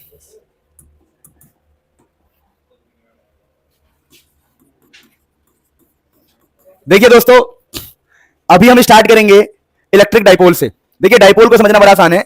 कहा जाता है, ध्यान दीजिएगा सारे बच्चे, कहीं पर भी आप ध्यान दीजिए, कहीं पर भी आपको एक माइनस चार्ज दिखाई दे, एक मिनट दोस्तों, एक सेकेंड, कहीं पर आपको एक माइनस चार्ज दिखाई दे, एक प्लस चार्ज दिखाई दे, और उनके बीच में कुछ दूरी हो, तो देखिए इनके सेंटर से, अगर इसका सेंटर है तो दूरी देखो, बता रहा हूं मैं, सेंटर से है, ये थोड़ा आगे पीछे हो गया है, सेंटर तक दूरी है ए, और यहां से अगले तक की दूरी है ए। मैं समझाता हूं अलग से बना के। देखिए, अगर मैं आपको अलग से बना के समझाऊं तो ऐसा कह रहा है कि एक माइनस चार्ज है और एक प्लस चार्ज है, और इनके बीच में जो दूरी है वो ऐसा है कुछ ए एंड ए। तो लिखा हुआ है कि सिस्टम एक ऐसा सिस्टम जो बना है formed by two equal and opposite charges, जो equal and opposite charges minus Q plus Q separated by a small distance, और उनके बीच में डिस्टेंस कितना है ए एंड ए 2a। अगर मैं कहूं कि ये मेरा डाइपोल का सेंटर है, सेंटर ओ इज सेंटर, तो सेंटर से ए डिस्टेंस इधर और सेंटर से ए डिस्टेंस इधर, तो 2a डिस्टेंस है इनके बीच में, यानी माइनस क्यू से प्लस क्यू में डिस्टेंस कितना है 2a, और डिस्टेंस बहुत कम होता है। तो डाइपोल का एग्जांपल मैं आपको दूं, जैसे मान लीजिए HCl, आपका HCl एक डाइपोल है, क्यों? क्योंकि H के ऊपर प्लस है, H के ऊपर प्लस होता है, Cl के ऊपर माइनस होता है, और इनके बीच में कुछ डिस्टेंस होता है। क्या होता है? डिस्टेंस। तो जब भी system formed by two equal and opposite charges separated by a very small distance is called electric dipole. आप इसे एक बार नोट कीजिए, फिर हम आगे बढ़ाते हैं काम को। नोट मतलब एक बार पढ़ लीजिए इसको। हाँ मैं वो कर रहा हूं।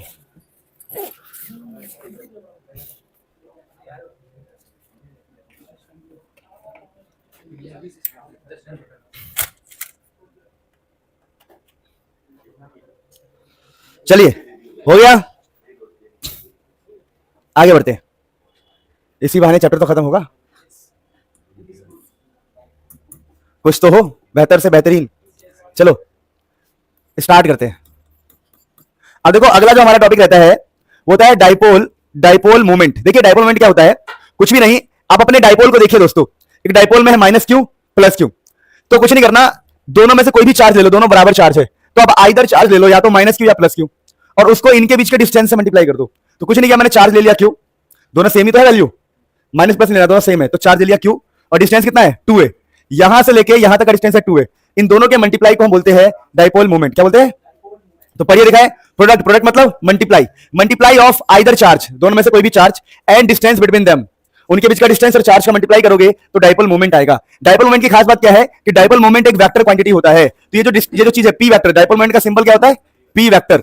डाइपोल मोमेंट को हम बोलते हैं पी वेक्टर से, तो ये जो पी वेक्टर है इसको डाइपोल मोमेंट बोलते हैं। ये होता है चार्ज इनटू में डिस्टेंस, और ये एक वेक्टर क्वांटिटी है। और दूसरा क्या, इसकी जो डायरेक्शन होती है फ्रॉम नेगेटिव टू पॉजिटिव, यानी कि अगर मैं कहता हूं कि ये मेरा डाइपोल है, यहां पर माइनस है यहां पे प्लस है, तो डाइपोल मोमेंट हम इस तरफ मानते हैं, माइनस से प्लस की तरफ वेक्टर। डाइपोल मोमेंट का फॉर्मूला होता है चार्ज इनटू में 2a, और ये एक वेक्टर है जिसकी डायरेक्शन होती है माइनस से प्लस की तरफ। This is what about dipole moment. आप एक बार इसको रीड कीजिए, फिर हम अगले टॉपिक पे बढ़ेंगे जो कि है electric field at a point on the axis of dipole.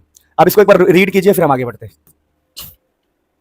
डरना नहीं है बिल्कुल भी, ए डिस्टेंस है, उनके बीच का डिस्टेंस है 2a, सेंटर से डिस्टेंस है ए और ए। ठीक है, डन। चलो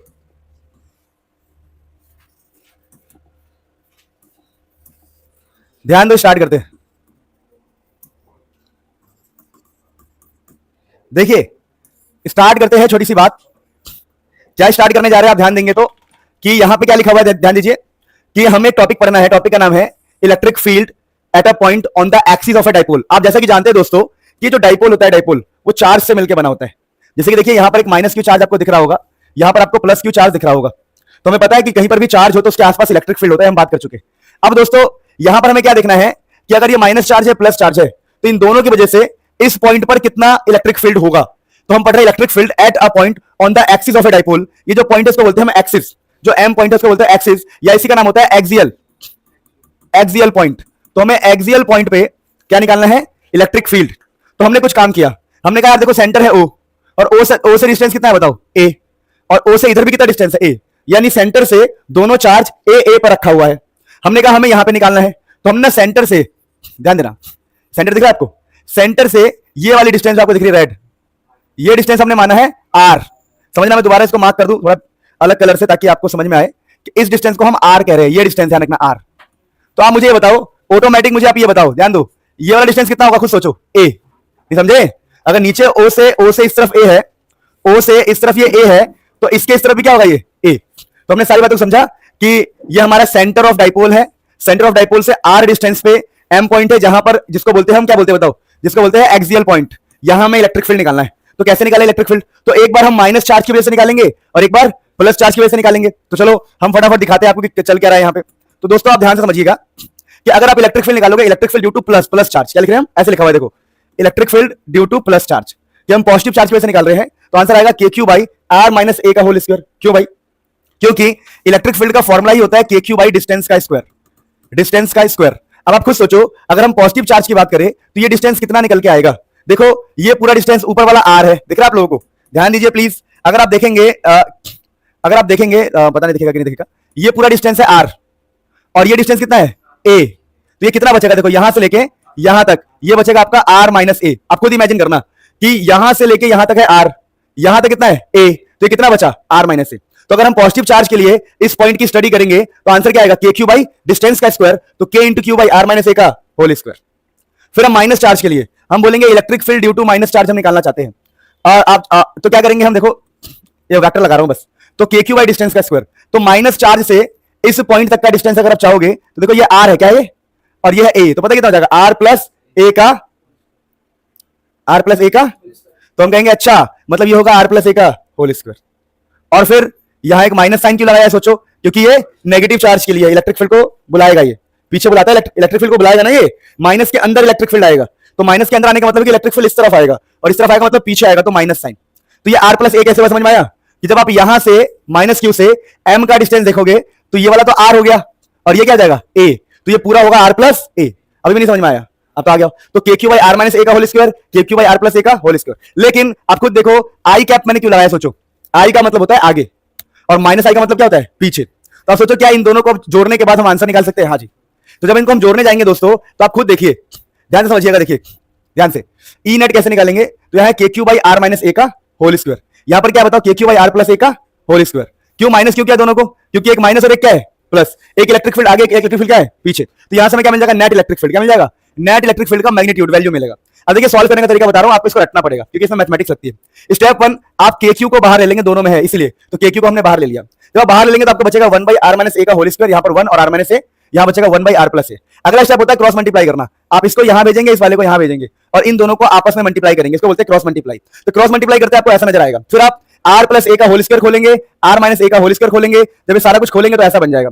उसके बाद बहुत सारी चीजें हैं जो ऑटोमेटिक कट जाएगी, मैं आपको बता दूं, ध्यान देना, ये ब्रैकेट में होगा, यहाँ पे दोबारा बोल रहा हूं, तो होगा क्या, सॉरी ध्यान देना, ब्रैकेट में नहीं, यहाँ पर माइनस और यहाँ पर भी माइनस होगा, ठीक है, वो बाई चांस ऐसा हो गया है लिखने की वजह से। तो होगा क्या, देखो आपका ये ना आर स्क्वायर ए स्क्वायर कट जाता है और ऊपर बचता है 2 इंटू 2ar, 2 बार 2ar बचता है, क्या बचता है 2 बार 2ar। देखिए फाइनली आपको क्या मिलेगा, यहाँ पे देखेंगे आप कि मुझे मिला है के क्यू जो बाहर था, फिर 2 मिलेगा इंटू में 2ar, मतलब 2ar 2 बार है, तो 2 इंटू 2ar। फिर दोस्तों यहां से आपको एक जादू दिखाई देगा, जादू क्या है कि एक चीज आपने पढ़ा था q इंटू में 2a, आपने पढ़ा था उसको बोलते हैं p, याद है आपको। तो देखिए यहाँ पर ये 2a दिख रहा है आपका 2a, ये 2a दिख रहा है, यहाँ पर q दिख रहा है q, इन दोनों को मिला के हम बना देंगे p, क्या बना देंगे p। तो हमारा क्या बचा, देखो अब देखना हमारे पास क्या बचा कि हमारे पास k बचेगा एक, है ना, तो k बच रहा है, ये 2 बच रहा है एक्स्ट्रा, ग्रीन वाला 2 बच रहा है, और यहाँ पे ये p बन चुका है, क्या बन चुका है p, और एक r भी बच रहा है, क्या बच रहा है, तो यहाँ पर एक r भी बच रहा है, आपको दिख रहा होगा तो मैं लिख देता हूँ, कोई नहीं, ये r दिख रहा है आपको, r यहाँ पे ये r भी हमारा बच रहा है, समझे। तो दोबारा बोल रहा हूँ, यहाँ पर कैलकुलेशन मिस्टेक हो सकती है, आप लोगों को ध्यान रखना, कुछ भी नहीं, जब ऐसा बन जाएगा ना कुछ नहीं करना, जो आपका 2a है, क्या है 2a, मैं थोड़ा इसको ग्रीन से करूं, ये आपका जो 2a है 2a, ये 2a और ये q आपका p बन जाएंगे, तो ऊपर बचेगा k और ये वाला 2 और ये वाला r, तो 2kpr। अब दोस्तों शॉर्ट डाइपोल का आंसर आ चुका है हमारा। शॉर्ट डाइपोल के लिए हम क्या करते हैं, जो हमारा a स्क्वायर होता है, क्या बोला मैंने, a स्क्वायर। शॉर्ट डाइपोल के लिए दोस्तों हम क्या करते हैं, जो हमारा a स्क्वायर होता है ना उसको जीरो कर देते हैं, जीरो, तो a स्क्वायर को जीरो करके आपका आंसर मिलेगा 2kp बाई r क्यूब। क्या मिलेगा, कैसे बताऊं, देखो आपका ये जो a स्क्वायर जीरो हो गया, तो ये जो स्क्वायर है वो इस पे लग जाएगा, तो हो जाएगा r4, क्या हो जाएगा ये r4, और ऊपर के r से एक r कट जाएगा, तो क्या बचेगा 2kp बाई r क्यूब। यानी छोटा डाइपोल हो तो a स्क्वायर को हम जीरो कर सकते हैं, छोटे डाइपोल के लिए a स्क्वायर को जीरो हम इजीली कर सकते हैं। तो यही हमारा एक्सिस पे एक्सियल पॉइंट पे इलेक्ट्रिक फील्ड का फॉर्मूला होता है। आई होप आप हल्का सा कैलकुलेशन समझे हो, थोड़ा सा कैलकुलेशन संभाल लेना, अगर ना समझ में आ रहा तो इसको याद कर लेना, और कोई ऑप्शन हमारे पास नहीं है फिलहाल। सो ये टॉपिक को एक बार आप देख लो, लुक मार दो इसके ऊपर, फिर हम अगले टॉपिक पे बढ़ेंगे, ठीक है दोस्तों, कोई टेंशन नहीं है।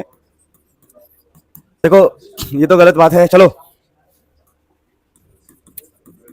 तो मेरे प्यारे बच्चों देखो आपको बहुत सीरियस होना है, एग्जाम टाइम है। तो अगला होता है हमारे पास electric field at a point on the equatorial line of a dipole. देखिए समझिएगा बात को, देखिए ये ना हमारा डाइपोल है, यहाँ पर एक माइनस चार्ज आपको दिख रहा होगा, यहाँ एक प्लस चार्ज दिख रहा होगा, इसको डाइपोल कहते हैं। वो इसका सेंटर आपको दिख रहा होगा, और सेंटर से डिस्टेंस कितना है, ए एंड ए डिस्टेंस है। और आपको ये भी दिख रहा होगा कि ये हमें इस बार कैलकुलेशन इस पॉइंट पे करना है, आपको ये डायग्राम याद करना पड़ेगा, ये पॉइंट को कहते हैं एम। तो समझना, मैं आपको डायग्राम समझाता हूं थोड़ा सा। एक माइनस क्यू चार्ज है, ध्यान देना प्लीज, देखो एक माइनस क्यू चार्ज है, एक प्लस क्यू चार्ज है, उसका सेंटर है ओ, डिस्टेंस है ए एंड डिस्टेंस है ए, इसको बोलते हैं हम इलेक्ट्रिक डाइपोल। अब वो कह रहा है कि हमें ना इस डिस्टेंस पे निकालो, यहां से ये आर डिस्टेंस है, इसका नाम है पॉइंट एम, यहां पर आप इलेक्ट्रिक फील्ड निकालो हमें। तो देखो इस केस में ना इसको बोलते हैं इक्यूटोरियल पॉइंट या इक्यूटोरियल पोजीशन, इस चीज को कहा जाता है। अब कहानी को समझिएगा आप लोग कि अगर ये प्लस चार्ज है तो इलेक्ट्रिक फील्ड इधर लगाएगा, देखिए प्लस से इलेक्ट्रिक फील्ड निकलता है और माइनस इलेक्ट्रिक फील्ड को बुलाएगा, समझे? तो ऐसा डायग्राम बनेगा। लेकिन ये जो चीजें है ना ये कॉम्प्लेक्स होती है। मतलब कॉम्प्लेक्स मतलब कि आपको ना 11th का वेक्टर आना चाहिए, और जिन बच्चों को 11th का वेक्टर नहीं आता मैं उनसे हाथ जोड़ के कहता हूं भाई इस डायग्राम को ही याद कर लो। यहां कंपोनेंट ब्रेकिंग का कॉन्सेप्ट लगा हुआ है, ठीक है ना? तो अगर देखो दो बातें होती है, एक इंसान ऐसा होता है कहता है कि यार मेरे से 11th नहीं हो रहा, मैं हार मान लेता हूं। एक इंसान होता है जो चीजें नहीं आती उसको रट लेता हूं। मैं खुलेआम कह रहा हूं, अगर जो चीजें आपको उस टाइम पे नहीं आती आप नहीं रटोगे तो उसी के चक्कर में पड़ जाओगे, बर्बाद हो जाओगे। आपको मूव ऑन करना है, आगे बढ़ना है चीजों को लेके। तो सिंपल है, ये इलेक्ट्रिक फील्ड है, पॉजिटिव वजह से लिखा ना ई प्लस क्यू, इसका मतलब होता है electric field due two plus Q, कि प्लस क्यू की वजह से इलेक्ट्रिक फील्ड आगे की तरफ है। और इधर देखो लिखा हुआ इधर electric field due to minus Q, electric field छोटा सा नीचे है माइनस क्यू, वो इस तरफ है, तो इनका कंपोनेंट ब्रेकिंग किया गया है। तो देखिए इस तरफ क्या हो जाएगा, इसको इस तरफ आपको लिखना है 2 बार E cos theta, E cos theta, E cos theta, component breaking कहते हैं इसको।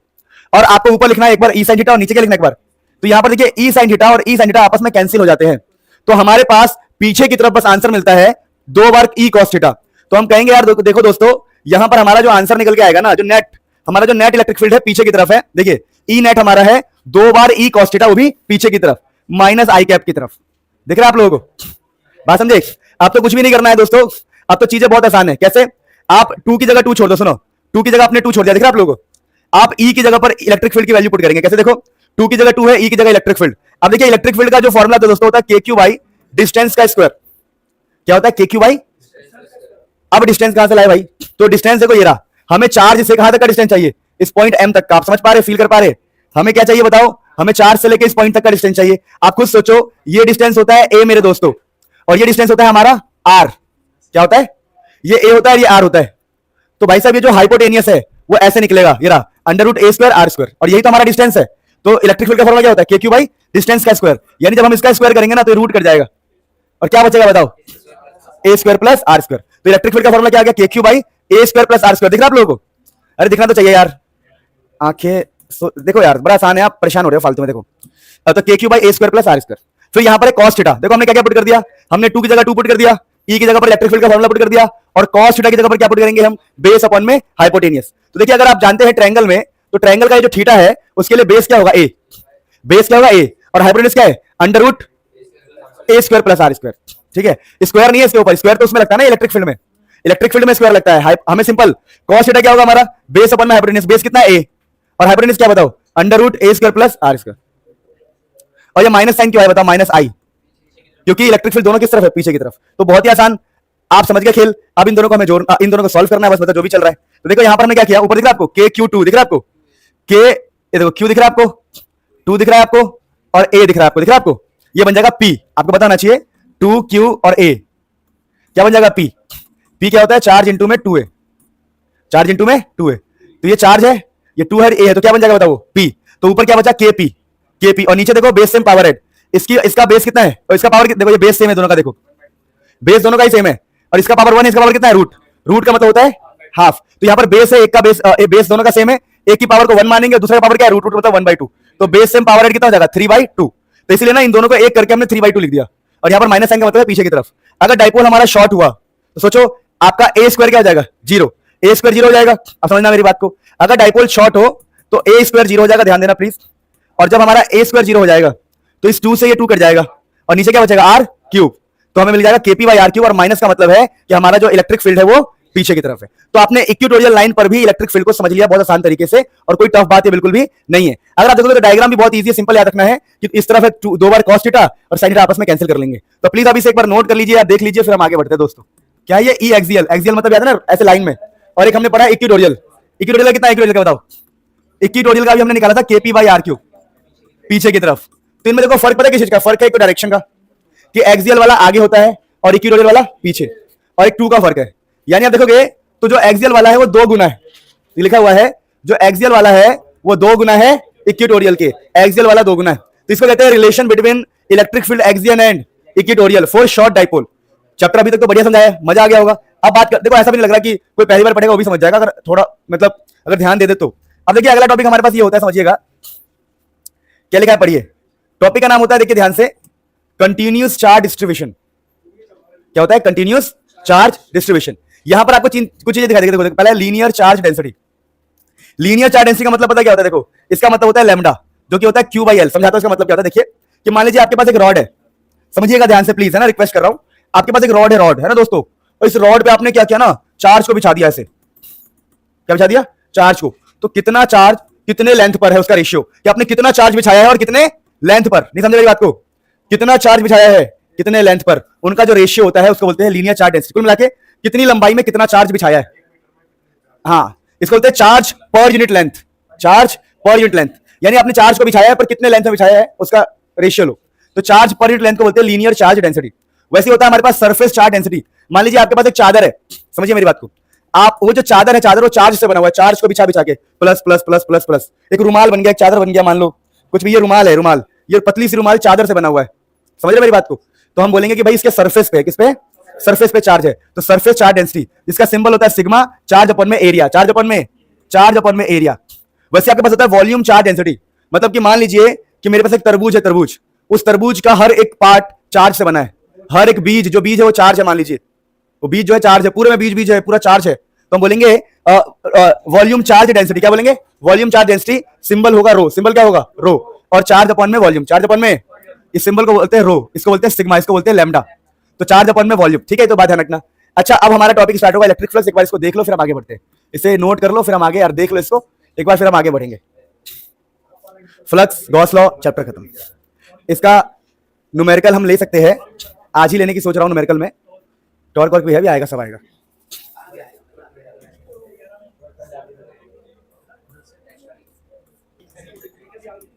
चलो ध्यान दो अब, अरे पढ़ लो, खुद से पढ़ने जाओगे, चैप्टर बहुत बड़ा है ये,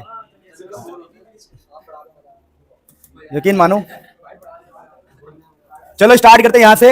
अभी फ्लक्स बाद में बताऊंगा, चलो बजाओ, फ्लक्स की बातें बाद में करेंगे। अभी हम पढ़ रहे हैं dipole in uniform electric field, या फिर torque on the dipole in uniform electric field. ये एक इंपॉर्टेंट टॉपिक है, समझा रहा मतलब क्या? देखिए हमारे पास ना एक डाइपोल है, समझिएगा, देखिए हमारे पास ना एक डाइपोल है, एक माइनस क्यू चार्ज है और एक प्लस क्यू चार्ज है। अब दोस्तों ये जो डाइपोल है उसको हमने किसी इलेक्ट्रिक फील्ड में डाल दिया, ये कोई इलेक्ट्रिक फील्ड है, और ये इलेक्ट्रिक फील्ड हर जगह है, हर जगह यूनिफॉर्म इलेक्ट्रिक फील्ड है। टॉपिक का नाम है dipole in uniform electric field या फिर टॉर्क। अब तुम बोलोगे टॉर्क से क्या मतलब? देखिए रोटेशन, टॉर्क की रोटेशन, टर्निंग इफेक्ट, जब कोई टर्न होता है तो हम बोलते हैं वहां पर टॉर्क है। क्या यहाँ पे? टॉर्क, मतलब रोटेशन से आप टॉर्क को समझ सकते हैं। देखिए यहाँ पर रोटेशन कैसे होगा कि मान लीजिए यहाँ पर कोई एंगल बन रहा है थीटा, कुछ ना कुछ एंगल बन रहा होगा इलेक्ट्रिक फील्ड के साथ और डाइपोल मूवमेंट के साथ। देखिए डाइपोल है, डाइपोल, इलेक्ट्रिक डाइपोल। अब आप बात को समझिए कि अगर इलेक्ट्रिक फील्ड इस तरफ जा रहा है तो इलेक्ट्रिक फील्ड कहां से कहां को जाता है? तो इलेक्ट्रिक फील्ड पॉजिटिव से स्टार्ट होता है, समझे मेरी बात को? याद है, इलेक्ट्रिक फील्ड प्लस से स्टार्ट होता है और माइनस को जाता है। तो हमने खुद से इमेजिन कर लिया कि इस तरफ क्या है? प्लस, और इस तरफ क्या है? माइनस। क्योंकि अगर इलेक्ट्रिक फील्ड ऐसे जा रहा है तो इलेक्ट्रिक फील्ड तो प्लस से माइनस की तरफ जाएगा। तो आप सोचो इस माइनस वाला बंदा क्या इस प्लस को खींचेगा? तो इस तरफ एक फोर्स लगेगा। अगर इलेक्ट्रिक फील्ड की वैल्यू ई है और चार्ज क्या है? क्यू, तो यहां पर फोर्स क्या होगा? क्यू इंटू ई, पढ़ा चुका हूं मैं, क्यू इंटू ई होता है फोर्स। वैसे ही इस माइनस को ये प्लस वाला खींचेगा, और जब ये खींचेगा तो इधर भी फोर्स का फॉर्मूला होगा क्यू इंटू ई। अब सोचो एक पेन को टेढ़ा करके मैं आगे पीछे खींचूं तो क्या घूम जाएगा? अगर मैं ऐसे खड़ा हूं और किसी ने मुझे नीचे से बाल भर के ऐसे खींच दिया और नीचे टांग भर के ऐसे खींच दिया, मैं तो घड़ी की सुई की तरह रोटेट हो जाऊंगा। मेरी बात ही समझे? और मैंने अगर लुंगी पहनी है, गेम ओवर। मेरी बात समझे? फिर हो जाएगा लुंगी डांस। चुप हो जाओ, ध्यान दो, चुप हो जाओ प्लीज। काफी टाइम बाद एक जो क्रैक किया मैंने अपने आप को संभाल के, ध्यान दो। सो आगे फोर्स होगा क्यूई, पीछे भी फोर्स क्या होगा? क्यूई, जिसकी वजह से ये दोनों क्या हो जाएंगे? रोटेट। और जब भी रोटेशन होगा तो टॉर्क का फॉर्मूला सुन लो। टॉर्क होता है हमारा, टॉर्क का सिंबल होता है टी के ऊपर ऐसे देखा। टॉर्क का फॉर्मूला होता है आर क्रॉस एफ। क्या होता है? या इसको आप ऐसे डिसिंप्लाई करके ऐसे लिख सकते हो, torque is equal to R F sine theta. R F, देखिए क्रॉस का मतलब पूरी फिजिक्स में क्या होता है? क्रॉस का मतलब होता है साइन थीटा, तो क्रॉस का मतलब होता है साइन थीटा। तो आप लिख देंगे आर एफ साइन थीटा। क्या लिख देंगे? तो आर की जगह आर, एफ की जगह एफ और क्रॉस की जगह पर साइन थीटा। अब आर का मतलब क्या है? आर का मतलब है डिस्टेंस, जो कि कितना है? 2a है, सबको पता है। अरे यार कितनी बार बोलूं 2a डिस्टेंस, तो 2a लिख दिया आपने। साइन थीटा की जगह साइन थीटा है। फोर्स का मतलब क्या है? Q इंटू ई, Q इंटू ई। अब दोबारा बताओ, क्या ये जो 2a है और जो Q है, 2a Q क्या बन जाता है? P, तो हो गया P और बचा क्या? E sine theta. अगर मुझे दोबारा साइन को हटाना है तो क्या लगा दूं बताओ? क्रॉस। तो यही होता है टॉर्क का फॉर्मूला। यानी कि देखो जैसे यहां पर क्रॉस हटाने के लिए हमने साइन लगाया था, तो यहां भी हमने साइन हटाने के लिए क्रॉस लगाया, तो ये आपके टॉर्क का फॉर्मूला होता है। यहां पर एग्जाम के लिए इंपॉर्टेंट चीजें क्या है वो समझना है। देखिए एग्जाम के लिए इंपॉर्टेंट क्या बता रहा हूं आपको, देखो ध्यान से।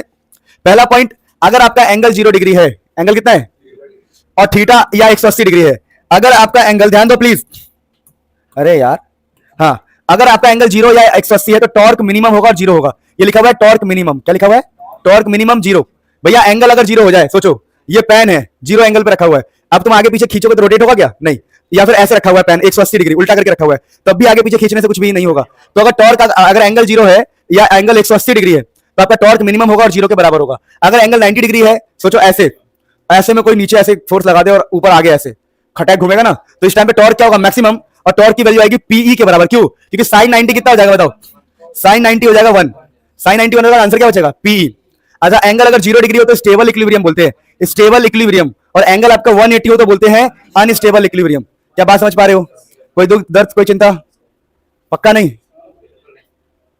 ठीक है। सो ये वाली बात आप नोट करो, फिर फ्लक्स पढ़ेंगे, गॉस लॉ पढ़ेंगे और चैप्टर खत्म करेंगे। टॉपिक है electric flux and Gauss law, उसकी एप्लीकेशन फटाफट करते। देखिए तो दोस्तों मेरे प्यारे बच्चों, अगर हम इलेक्ट्रिक फ्लक्स की बात करें तो ये क्या होता है समझना पड़ेगा। तो लिखा है नंबर ऑफ फील्ड लाइंस, कौन सा field lines, electric field lines. तो number of field lines passing on surface normally, passing on a surface normally. क्या मतलब इसका, देखिए कि मान लीजिए मेरे पास ये एक सरफेस है, ठीक है, इधर सरफेस, अब इस सरफेस पे कितनी इलेक्ट्रिक फील्ड लाइंस पास हो रही है नॉर्मली, नॉर्मली मतलब 90 डिग्री पर, उस फील्ड लाइंस की जो काउंटिंग है उसी को इलेक्ट्रिक फ्लक्स कहते हैं। देखिए फ्लक्स का मायने होता क्या है, फ्लक्स का मतलब होता है फ्लो। क्या मतलब होता है, फ्लो। तो इलेक्ट्रिक फील्ड का फ्लो, तो भैया कितना इलेक्ट्रिक फील्ड फ्लो हो रहा है, number of electric field lines, number of electric field lines passing on a surface normally, passing a surface लिख सकते हो, पासिंग अ सरफेस नॉर्मली, एक सरफेस से कितना पास हो रहा है। और एक और बात ध्यान रखना कि जैसे मैंने कहा ये मेरा हाथ सरफेस है, तो ये हाथ किस तरफ दिखाई दे रहा है आपको, बाहर की तरफ, तो इसको बोलते हैं एरिया वेक्टर। क्या बोलते हैं, देखिए ये जो पेन बाहर निकला इसको बोलते हैं एरिया वेक्टर। तो एरिया वेक्टर होता है आउटवर्ड नॉर्मल, एरिया वेक्टर होता है आउटवर्ड, तो इसको बोलते हैं हम एरिया वेक्टर। देखिए मान लीजिए ये मेरा है सरफेस और ये है इसका एरिया वेक्टर, और कहीं से ये इलेक्ट्रिक फील्ड आ रहा है, तो इलेक्ट्रिक फील्ड और एरिया वेक्टर में एंगल कितना है, 0 डिग्री। समझे मेरी बात को, तो देखो ये मैंने कहा सरफेस है और ये उसका एरिया वेक्टर जो बाहर की तरफ है, तो ये सरफेस और ये एरिया वेक्टर, और ये मेरा इलेक्ट्रिक फील्ड है। देखो तो इन दोनों के बीच में एंगल कितना होता है, 0 डिग्री।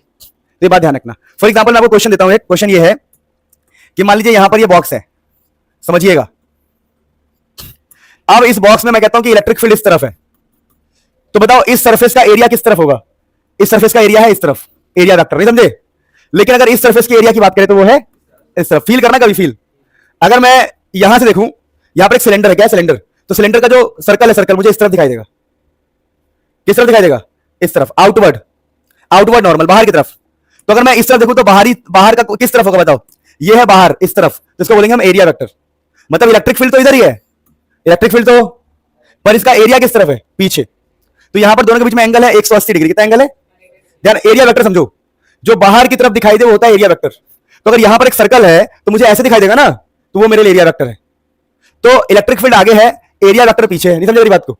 इलेक्ट्रिक फील्ड तो मैंने आगे रखा है, एरिया वेक्टर पीछे, तो एंगल कितना होगा, 180 डिग्री। लेकिन अगर यहां देखोगे आप तो इसका आउटवर्ड नॉर्मल किस तरफ है, आउटवर्ड, बाहर, बाहर इस तरफ है, तो एरिया वेक्टर होगा और इलेक्ट्रिक फील्ड भी इस तरफ होगा। तो ये बात आपको 0 डिग्री, यहां पर एंगल होगा 0 डिग्री। तो आपको ध्यान रखना है कि एरिया वेक्टर और इलेक्ट्रिक फील्ड क्या होता है, ठीक है। तो काम की बात है, छोड़ो, मतलब थोड़ा बहुत काम की बातें हैं, थ्योरी में इतना यूज नहीं होता। तो इलेक्ट्रिक फ्लक्स क्या है समझिएगा, number of field line passing a surface normally, कि एक सरफेस पे कितनी इलेक्ट्रिक फील्ड पास हो रही है, फ्लो हो रही है, उसको हम इलेक्ट्रिक फ्लक्स कहते हैं। अब देखिए फॉर्मूला क्या निकाला गया, बोला गया कितना इलेक्ट्रिक फील्ड कितना एरिया से पास हो रहा है वो आपका इलेक्ट्रिक फ्लक्स होगा। फ्लक्स के लिए सिंबल होता है phi, E dot A, formula क्या होता है, ई डॉट ए। लेकिन अगर आपको कभी भी डॉट को हटाना हो, पूरी फिजिक्स में कभी भी डॉट को हटाना हो तो आप लगाते हो कॉस थीटा। तो इसलिए मैंने डॉट को हटाया और क्या लगा दिया मैंने, कॉस थीटा। क्या मेरी बात समझे, तो हमारा फ्लक्स क्या हो गया, ई ए कॉस थीटा। फ्लक्स क्या हो गया, ई ए। आप समझ में आया आपको कि एंगल कब लेना है 0 डिग्री और कब लेना है 180 डिग्री। अगर आपका एरिया वेक्टर और इलेक्ट्रिक फील्ड एक साथ, देखो समझो, इस वाले क्वेश्चन में देखो बता देना मैंने कि एंगल इस वाले केस में 180 लेना है और इस वाले केस में कितना लेना है, 0 डिग्री। समझ में आया, तो आपको सब समझ में आ गया इलेक्ट्रिक फ्लक्स क्या होता है। अब हम पढ़ेंगे गॉस लॉ। क्या पढ़ेंगे, गॉस लॉ। तो फ्लक्स का मतलब होता है कितना इलेक्ट्रिक फील्ड कितने एरिया से पास हुआ, कितना इलेक्ट्रिक फील्ड कितने एरिया से पास हुआ, वही आपका क्या होता है बताओ, इलेक्ट्रिक फ्लक्स। अब अपने पास है गॉस लॉ, उसके 3 एप्लीकेशन और चैप्टर इसी बहाने खत्म हो जाएगा। फिर इसके ऊपर न्यूमेरिकल करेंगे दबा दबा के, मेन न्यूमेरिकल। सुनो गॉस लॉ, ध्यान दीजिए प्लीज, चैप्टर को 1 गो में खत्म करेंगे, अभी मजा आ जाएगा। देखिए अब देखिए, जैसे हमने पीछे पढ़ा कि फ्लक्स का फॉर्मूला होता है इलेक्ट्रिक फील्ड इनटू एरिया का इंटीग्रेशन। अरे यही तो पढ़ा आप लोगों ने। अरे मैं समझाता हूं, देखो अभी ठीक से नहीं पढ़ा तुमने, रुक जाओ। यहां पर एक छोटा फॉर्मूला और था, वो छोड़ दिया आपने। बहुत स्लो हो गया ना ये, क्योंकि एक हर चीज की इलेक्ट्रॉनिक्स में ना एज होती है चीजों की। 2 साल में ही इनका बैंड बच जाता है। हरे कृष्णा। सुनो, यहां देखोगे तो क्या लिखा हुआ है, पढ़िए कि फ्लक्स का फॉर्मूला है ई डॉट ए, ये कॉस थीटा। लेकिन अगर जब हमारा एरिया वेक्टर बहुत छोटा होता है, जैसे स्मॉल एलिमेंट, मान लो ये हमारा स्फीयर है और इसका मैंने छोटा सा हिस्सा लिया, ये हमने कहा छोटा सा हिस्सा है डी ए, तो इसको बोलेंगे हम डी ए वेक्टर। छोटा सा एरिया लिया हमने, छोटा सा एरिया एलिमेंट लिया है हमने, छोटा सा एरिया एलिमेंट लिया है, स्मॉल एरिया एलिमेंट। तो उस केस में फ्लक्स का फॉर्मूला होता है ई डॉट डी ए का इंटीग्रेशन। पर आपको इसमें पढ़ने की जरूरत नहीं है, आपके सारे क्वेश्चन इससे ही सॉल्व हो जाएंगे। ये तो बस लिखा हुआ है कि ई डॉट डी ए का इंटीग्रेशन। इंटीग्रेशन का मतलब होता है हम सबको जोड़ेंगे, जितने भी है ना इनको जोड़ के पूरा निकालेंगे। इसको समझ में नहीं आया? आया। अब देखिए, तो हमने भी क्या पढ़ा, समझाता हूं। फ्लक्स का फॉर्मूला हमने, ध्यान दो प्लीज। आया नहीं आया? अरे कुछ नहीं आएगा, इधर ध्यान दो। वो बस याद कर लो कि फ्लक्स का फॉर्मूला होता है E A cos theta. E dot D A नहीं, बस हमें लिखना है, पर अभी करवाऊंगा समझ में आ जाएगा। देखो करवाऊंगा समझ, देखो देखो देखो, देखो। तो अभी हमने फ्लक्स का फॉर्मूला पढ़ा ई डॉट, अभी हमने फ्लक्स का फॉर्मूला पढ़ा इंटीग्रेशन ई डॉट डी ए, ठीक है। लेकिन एक गॉस साहब आते हैं, समझना, ये फ्लक्स का फॉर्मूला हमने पढ़ा कि इलेक्ट्रिक फील्ड इनटू में एरिया फ्लक्स होता है। तो उस टाइम एक हमारे भाई साहब आए, हमारे गॉस नाम के भाई साहब आए। गॉस ने कहा भैया देखो बात ऐसी है, मेरे अकॉर्डिंग अगर मान लीजिए क्लोज सरफेस है, स्फीयर है क्या, और स्फीयर के अंदर चार्ज है क्यू, तो यहां से इलेक्ट्रिक फील्ड निकलेगा। सबको पता है, पता नहीं पता है? पता है कि नहीं पता है? तो यहां पर होगा इलेक्ट्रिक फील्ड का फ्लो, यानी यहां पर भी इलेक्ट्रिक फ्लक्स होगा। लेकिन जो फ्लक्स होगा, ये कहते हैं वो डायरेक्टली डिपेंड करेगा चार्ज पे। फ्लक्स इस पर डिपेंड करेगा चार्ज पे, और एक कांस्टेंट भी आएगा जिसको बोलते हैं एप्सिलॉन नॉट। ऐसा उन्होंने क्यों कहा? उन्होंने कहा अगर भैया आपने चार्ज को बढ़ा दिया, मान लो आपने 2 क्यू कर दिया, तो इलेक्ट्रिक फ्लो भी बढ़ जाएगा, बढ़ेगा नहीं बढ़ेगा? मैं कहता हूं मैंने 10 क्यू डाल दिया, 10 गुना चार्ज डाल दिया, तो इलेक्ट्रिक फील्ड भी तो उसी हिसाब से आएगा ना। मेरी बात ही समझे? यानी कितना इलेक्ट्रिक फील्ड आ रहा है, कितना इलेक्ट्रिक फील्ड का फ्लक्स है, कितना इलेक्ट्रिक फील्ड फ्लो हो रहा है, इस बात पर डिपेंड करता है कि चार्ज कितना अंदर रखा हुआ है। तो वही लिखा है the total flux over a close surface is 1 by epsilon times, time समझते हो, the total charge enclose. Enclose मतलब कितना चार्ज अंदर रखा हुआ है। यानी कि जो फ्लक्स होगा हमारा वो होगा चार्ज अपॉन में एप्सिलॉन नॉट। चार्ज अपॉन में, कोई दिक्कत तो नहीं किसी को? तो ये फ्लक्स उन्होंने बोला कि कितना चार्ज अंदर है उस पर डिपेंड करेगा, चार्ज बढ़ाओगे तो फ्लक्स भी बढ़ेगा। तो इन दोनों को कंबाइन करके, ध्यान देना, तो हमने समझते बात को कि अगर हम इन दोनों को कंबाइन कर दे, पहला हमने क्या पढ़ा, फ्लक्स ई डॉट डी ए, ये हमने पढ़ा फ्लक्स, ध्यान देना, ई डॉट डी ए हमने फ्लक्स पढ़ा इंटीग्रेशन के साथ, क्लोज इंटीग्रेशन। दूसरा भी हमने फ्लक्स पढ़ा, क्या पढ़ा हमने, चार्ज अपॉन में एप्सिलॉन नॉट। अब ये भी फ्लक्स है भैया, ये भी फ्लक्स है, दोनों को कंबाइन कर देंगे तो क्या बनेगा, देखो ये वाला पार्ट ले लो इधर का और ये वाला पार्ट ले लो इधर का, दोनों का राइट हैंड साइड ले लो, तो ई डॉट डी ए का integration is equal to charge upon में एप्सिलॉन नॉट। तो इसको मैथमेटिकली आप गॉस थ्योरम कहते हो, गॉस लॉ कहते हो, क्या कहते हो, गॉस लॉ। तो गॉस लॉ है E dot D is equal to charge upon में एप्सिलॉन नॉट। इसे एक बार नोट कर लो, फिर हम आगे बढ़ते हैं, ठीक है। मैं आता हूं,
पढ़ भी लेना भाई, घर पे पढ़ते नहीं पढ़ते तुम लोग?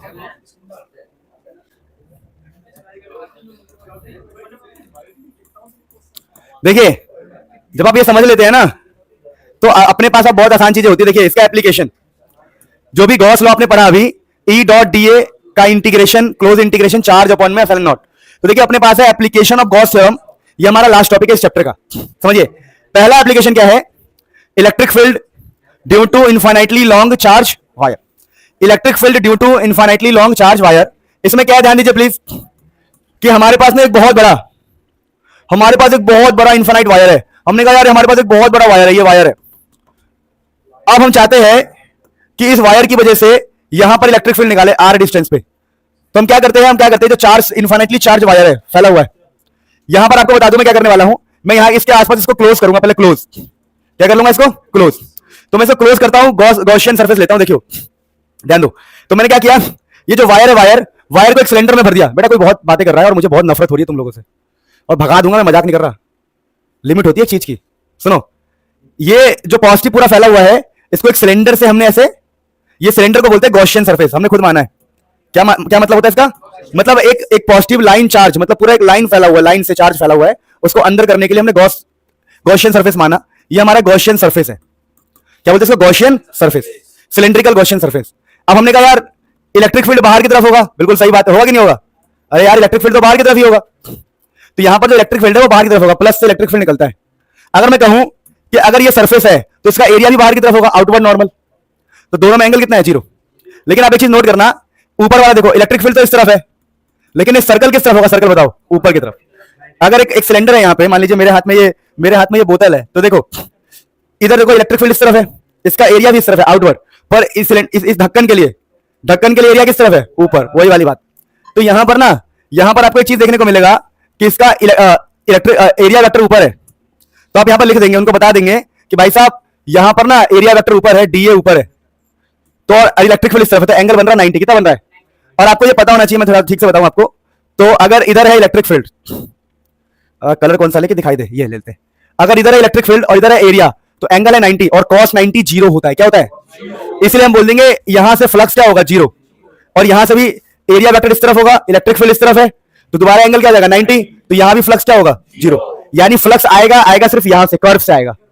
तो यहां पर हम लगा देंगे यूजिंग गॉस लॉ, लिखा है देखो, using Gauss's law at curved surface. हम सिर्फ कर्व्ड सरफेस पे गॉस लॉ लगाएंगे। क्या लगाएंगे? कर्व सरफेस पे गॉस लॉ लगाएंगे। और दोस्तों देखो, अगर हम कर्व सरफेस पे गॉस लॉ लगाते हैं तो E dot D A is equal to charge upon में एप्सिलॉन नॉट, E की जगह E है और एरिया, तो एक सिलेंडर का कर्व सरफेस एरिया होता है 2 पाई RL, और अपॉन में चार्ज अपॉन में एप्सिलॉन नॉट, चार्ज अपॉन में एप्सिलॉन नॉट। अब यहां से देखो, ध्यान देना, कुछ भी नहीं किया मैंने, ध्यान दो। हाँ देखो ध्यान से, ये जो 2 पाई RL है नीचे ले गया मैं, और एप्सिलॉन नॉट पहले से था, 2 पाई R को नीचे ले गया, 2 पाई RL को एप्सिलॉन नॉट नीचे था, तो 2 पाई एप्सिलॉन नॉट दिख रहा है,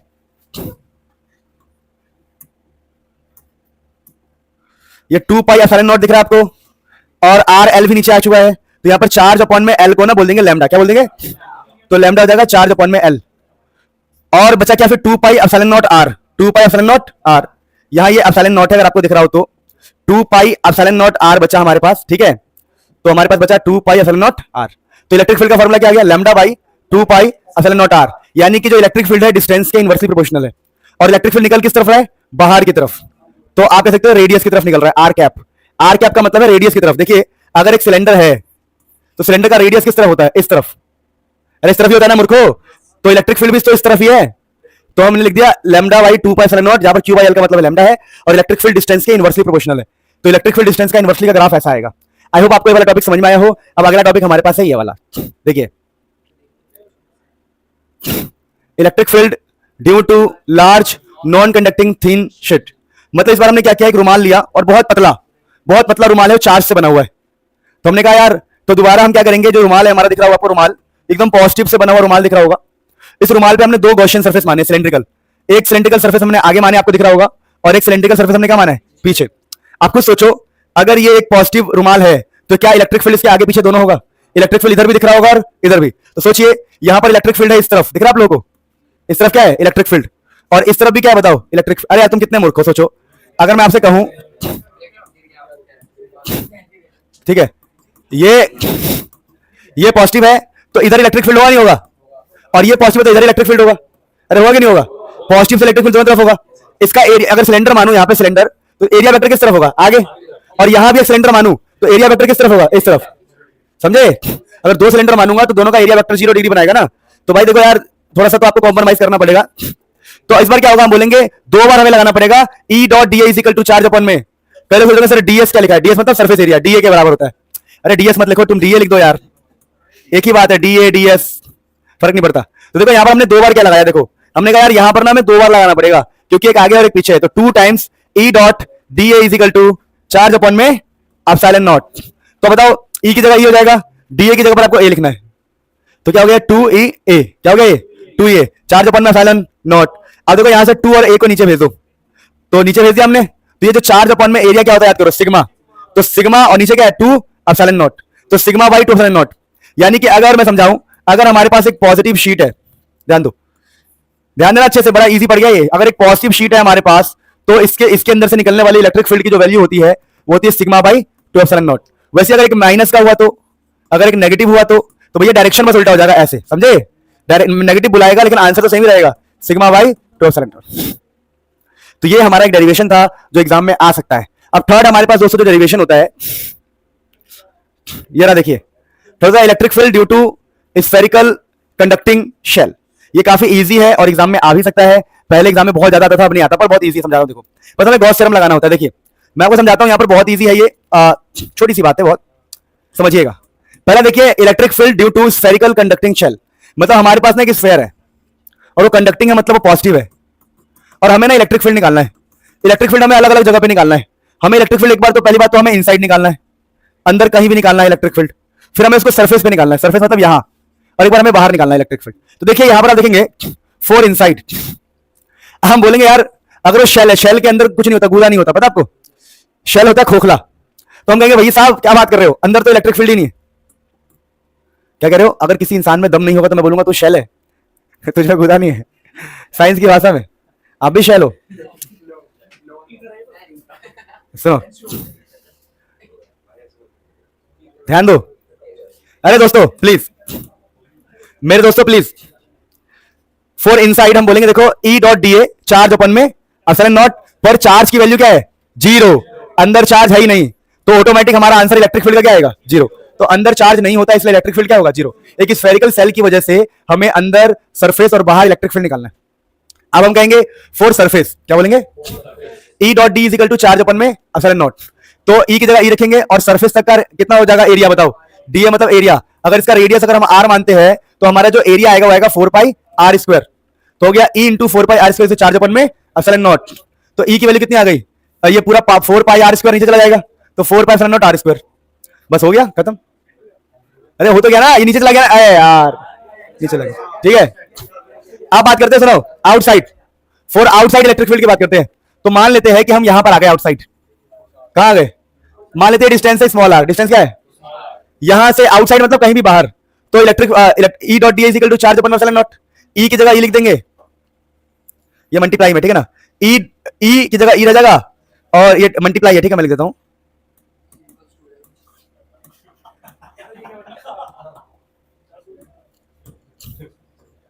तो ई में ई इंटू में डी क्या हो जाएगा 4 पाई स्मॉल आर स्क्वायर, क्योंकि इस बार डिस्टेंस क्या है स्मॉल आर बाहर। तो बस अब कुछ नहीं करना यार, मतलब बहुत इजी था सही बताऊं तो, 4 पाई आर स्क्वायर का नीचे भेज देना, तो Q by 4 pi epsilon naught R square. और यहां पर एक ग्राफ बस याद रखना आप लोगों को, वो ग्राफ क्या है समझाता हूं, देखो ध्यान देना कि अगर हम बात करें ना इलेक्ट्रिक फील्ड और डिस्टेंस की, तो आपको क्या दिखाई देगा, प्लीज ध्यान दो। स्टार्टिंग में इलेक्ट्रिक फील्ड 0 है, बिल्कुल, क्या स्टार्टिंग में अंदर 0 होता है इलेक्ट्रिक फील्ड, फिर इलेक्ट्रिक फील्ड सरफेस पे आ जाता है, फिर आप देखो बाहर जाओगे तो घटेगा, नहीं समझे, पहले 0 है फिर इलेक्ट्रिक फील्ड आएगा फिर वो घटेगा। तो ये वाला जो पॉइंट है इसको बोलते हैं इनसाइड, ये वाला पॉइंट होता है सरफेस, और ये वाला पॉइंट होता है आउटसाइड। इनको कूट भाषा में पता क्या कहते हैं, कूट भाषा में कहते हैं कि आपका जो डिस्टेंस है, समझो इसको इनसाइड को क्या बोलते हैं कूट भाषा में, कि आपका जो डिस्टेंस है वो छोटा है रेडियस से। रेडियस है कैपिटल आर क्या था, स्फेयर का रेडियस, जो स्फेयर का रेडियस को हमने कैपिटल आर बोला है, तो वो कह रहा है इनसाइड का क्या मतलब होगा कि आपका जो डिस्टेंस है वो रेडियस से छोटा है, मतलब आप अंदर हो। सरफेस का मतलब क्या जाएगा कूट भाषा में, सरफेस का मतलब होगा कि आपका जो डिस्टेंस है वो रेडियस के बराबर है, और आउटसाइड का मतलब क्या जाएगा कि आपका जो डिस्टेंस है वो रेडियस से बड़ा है। तो ये बात आप ध्यान रखना। इस प्रकार से हमने इस चैप्टर को बहुत गहराई से, बहुत बढ़िया से, बहुत दिल से, परमात्मा के आशीर्वाद से हमने इसको खत्म किया। क्या बात समझ पा रहे हो, हाँ, के क्यू आर स्क्वायर हो जाएगा वो। समझे मेरे दोस्तों? तो मैं आशा करता हूं कि मैं आपकी सेवा कर पाया, जितना भी कर पाया अपने दिल से। ठीक है, तो इस चैप्टर का भय हटा दो। ये नोट्स मैं आपको दे दूंगा, बाकी बच्चों को ऐप पे मैं डाल दूंगा। आप इस नोट्स को पढ़ना, लिख लिख के प्रैक्टिस करना। ये शॉर्ट नोट नहीं है, फुल नोट है। इसमें क्या कमी है आपको खुद ईमानदारी से बताओ। एक भी ऐसा पॉइंट है जो हमने छोड़ा उसमें? 2 पेज में पूरा चैप्टर निपटा दिया। हाँ, जबकि बहुत बड़ा चैप्टर है, सारे डेरिवेशन है इसके अंदर, सारे पॉइंट्स है, each and everything in the. ठीक है, तो मैं आपकी सेवा कर पाया, ये मुझे अच्छा लगा। तो मिलते हैं नेक्स्ट में, भगवान आपका खूब भला करे।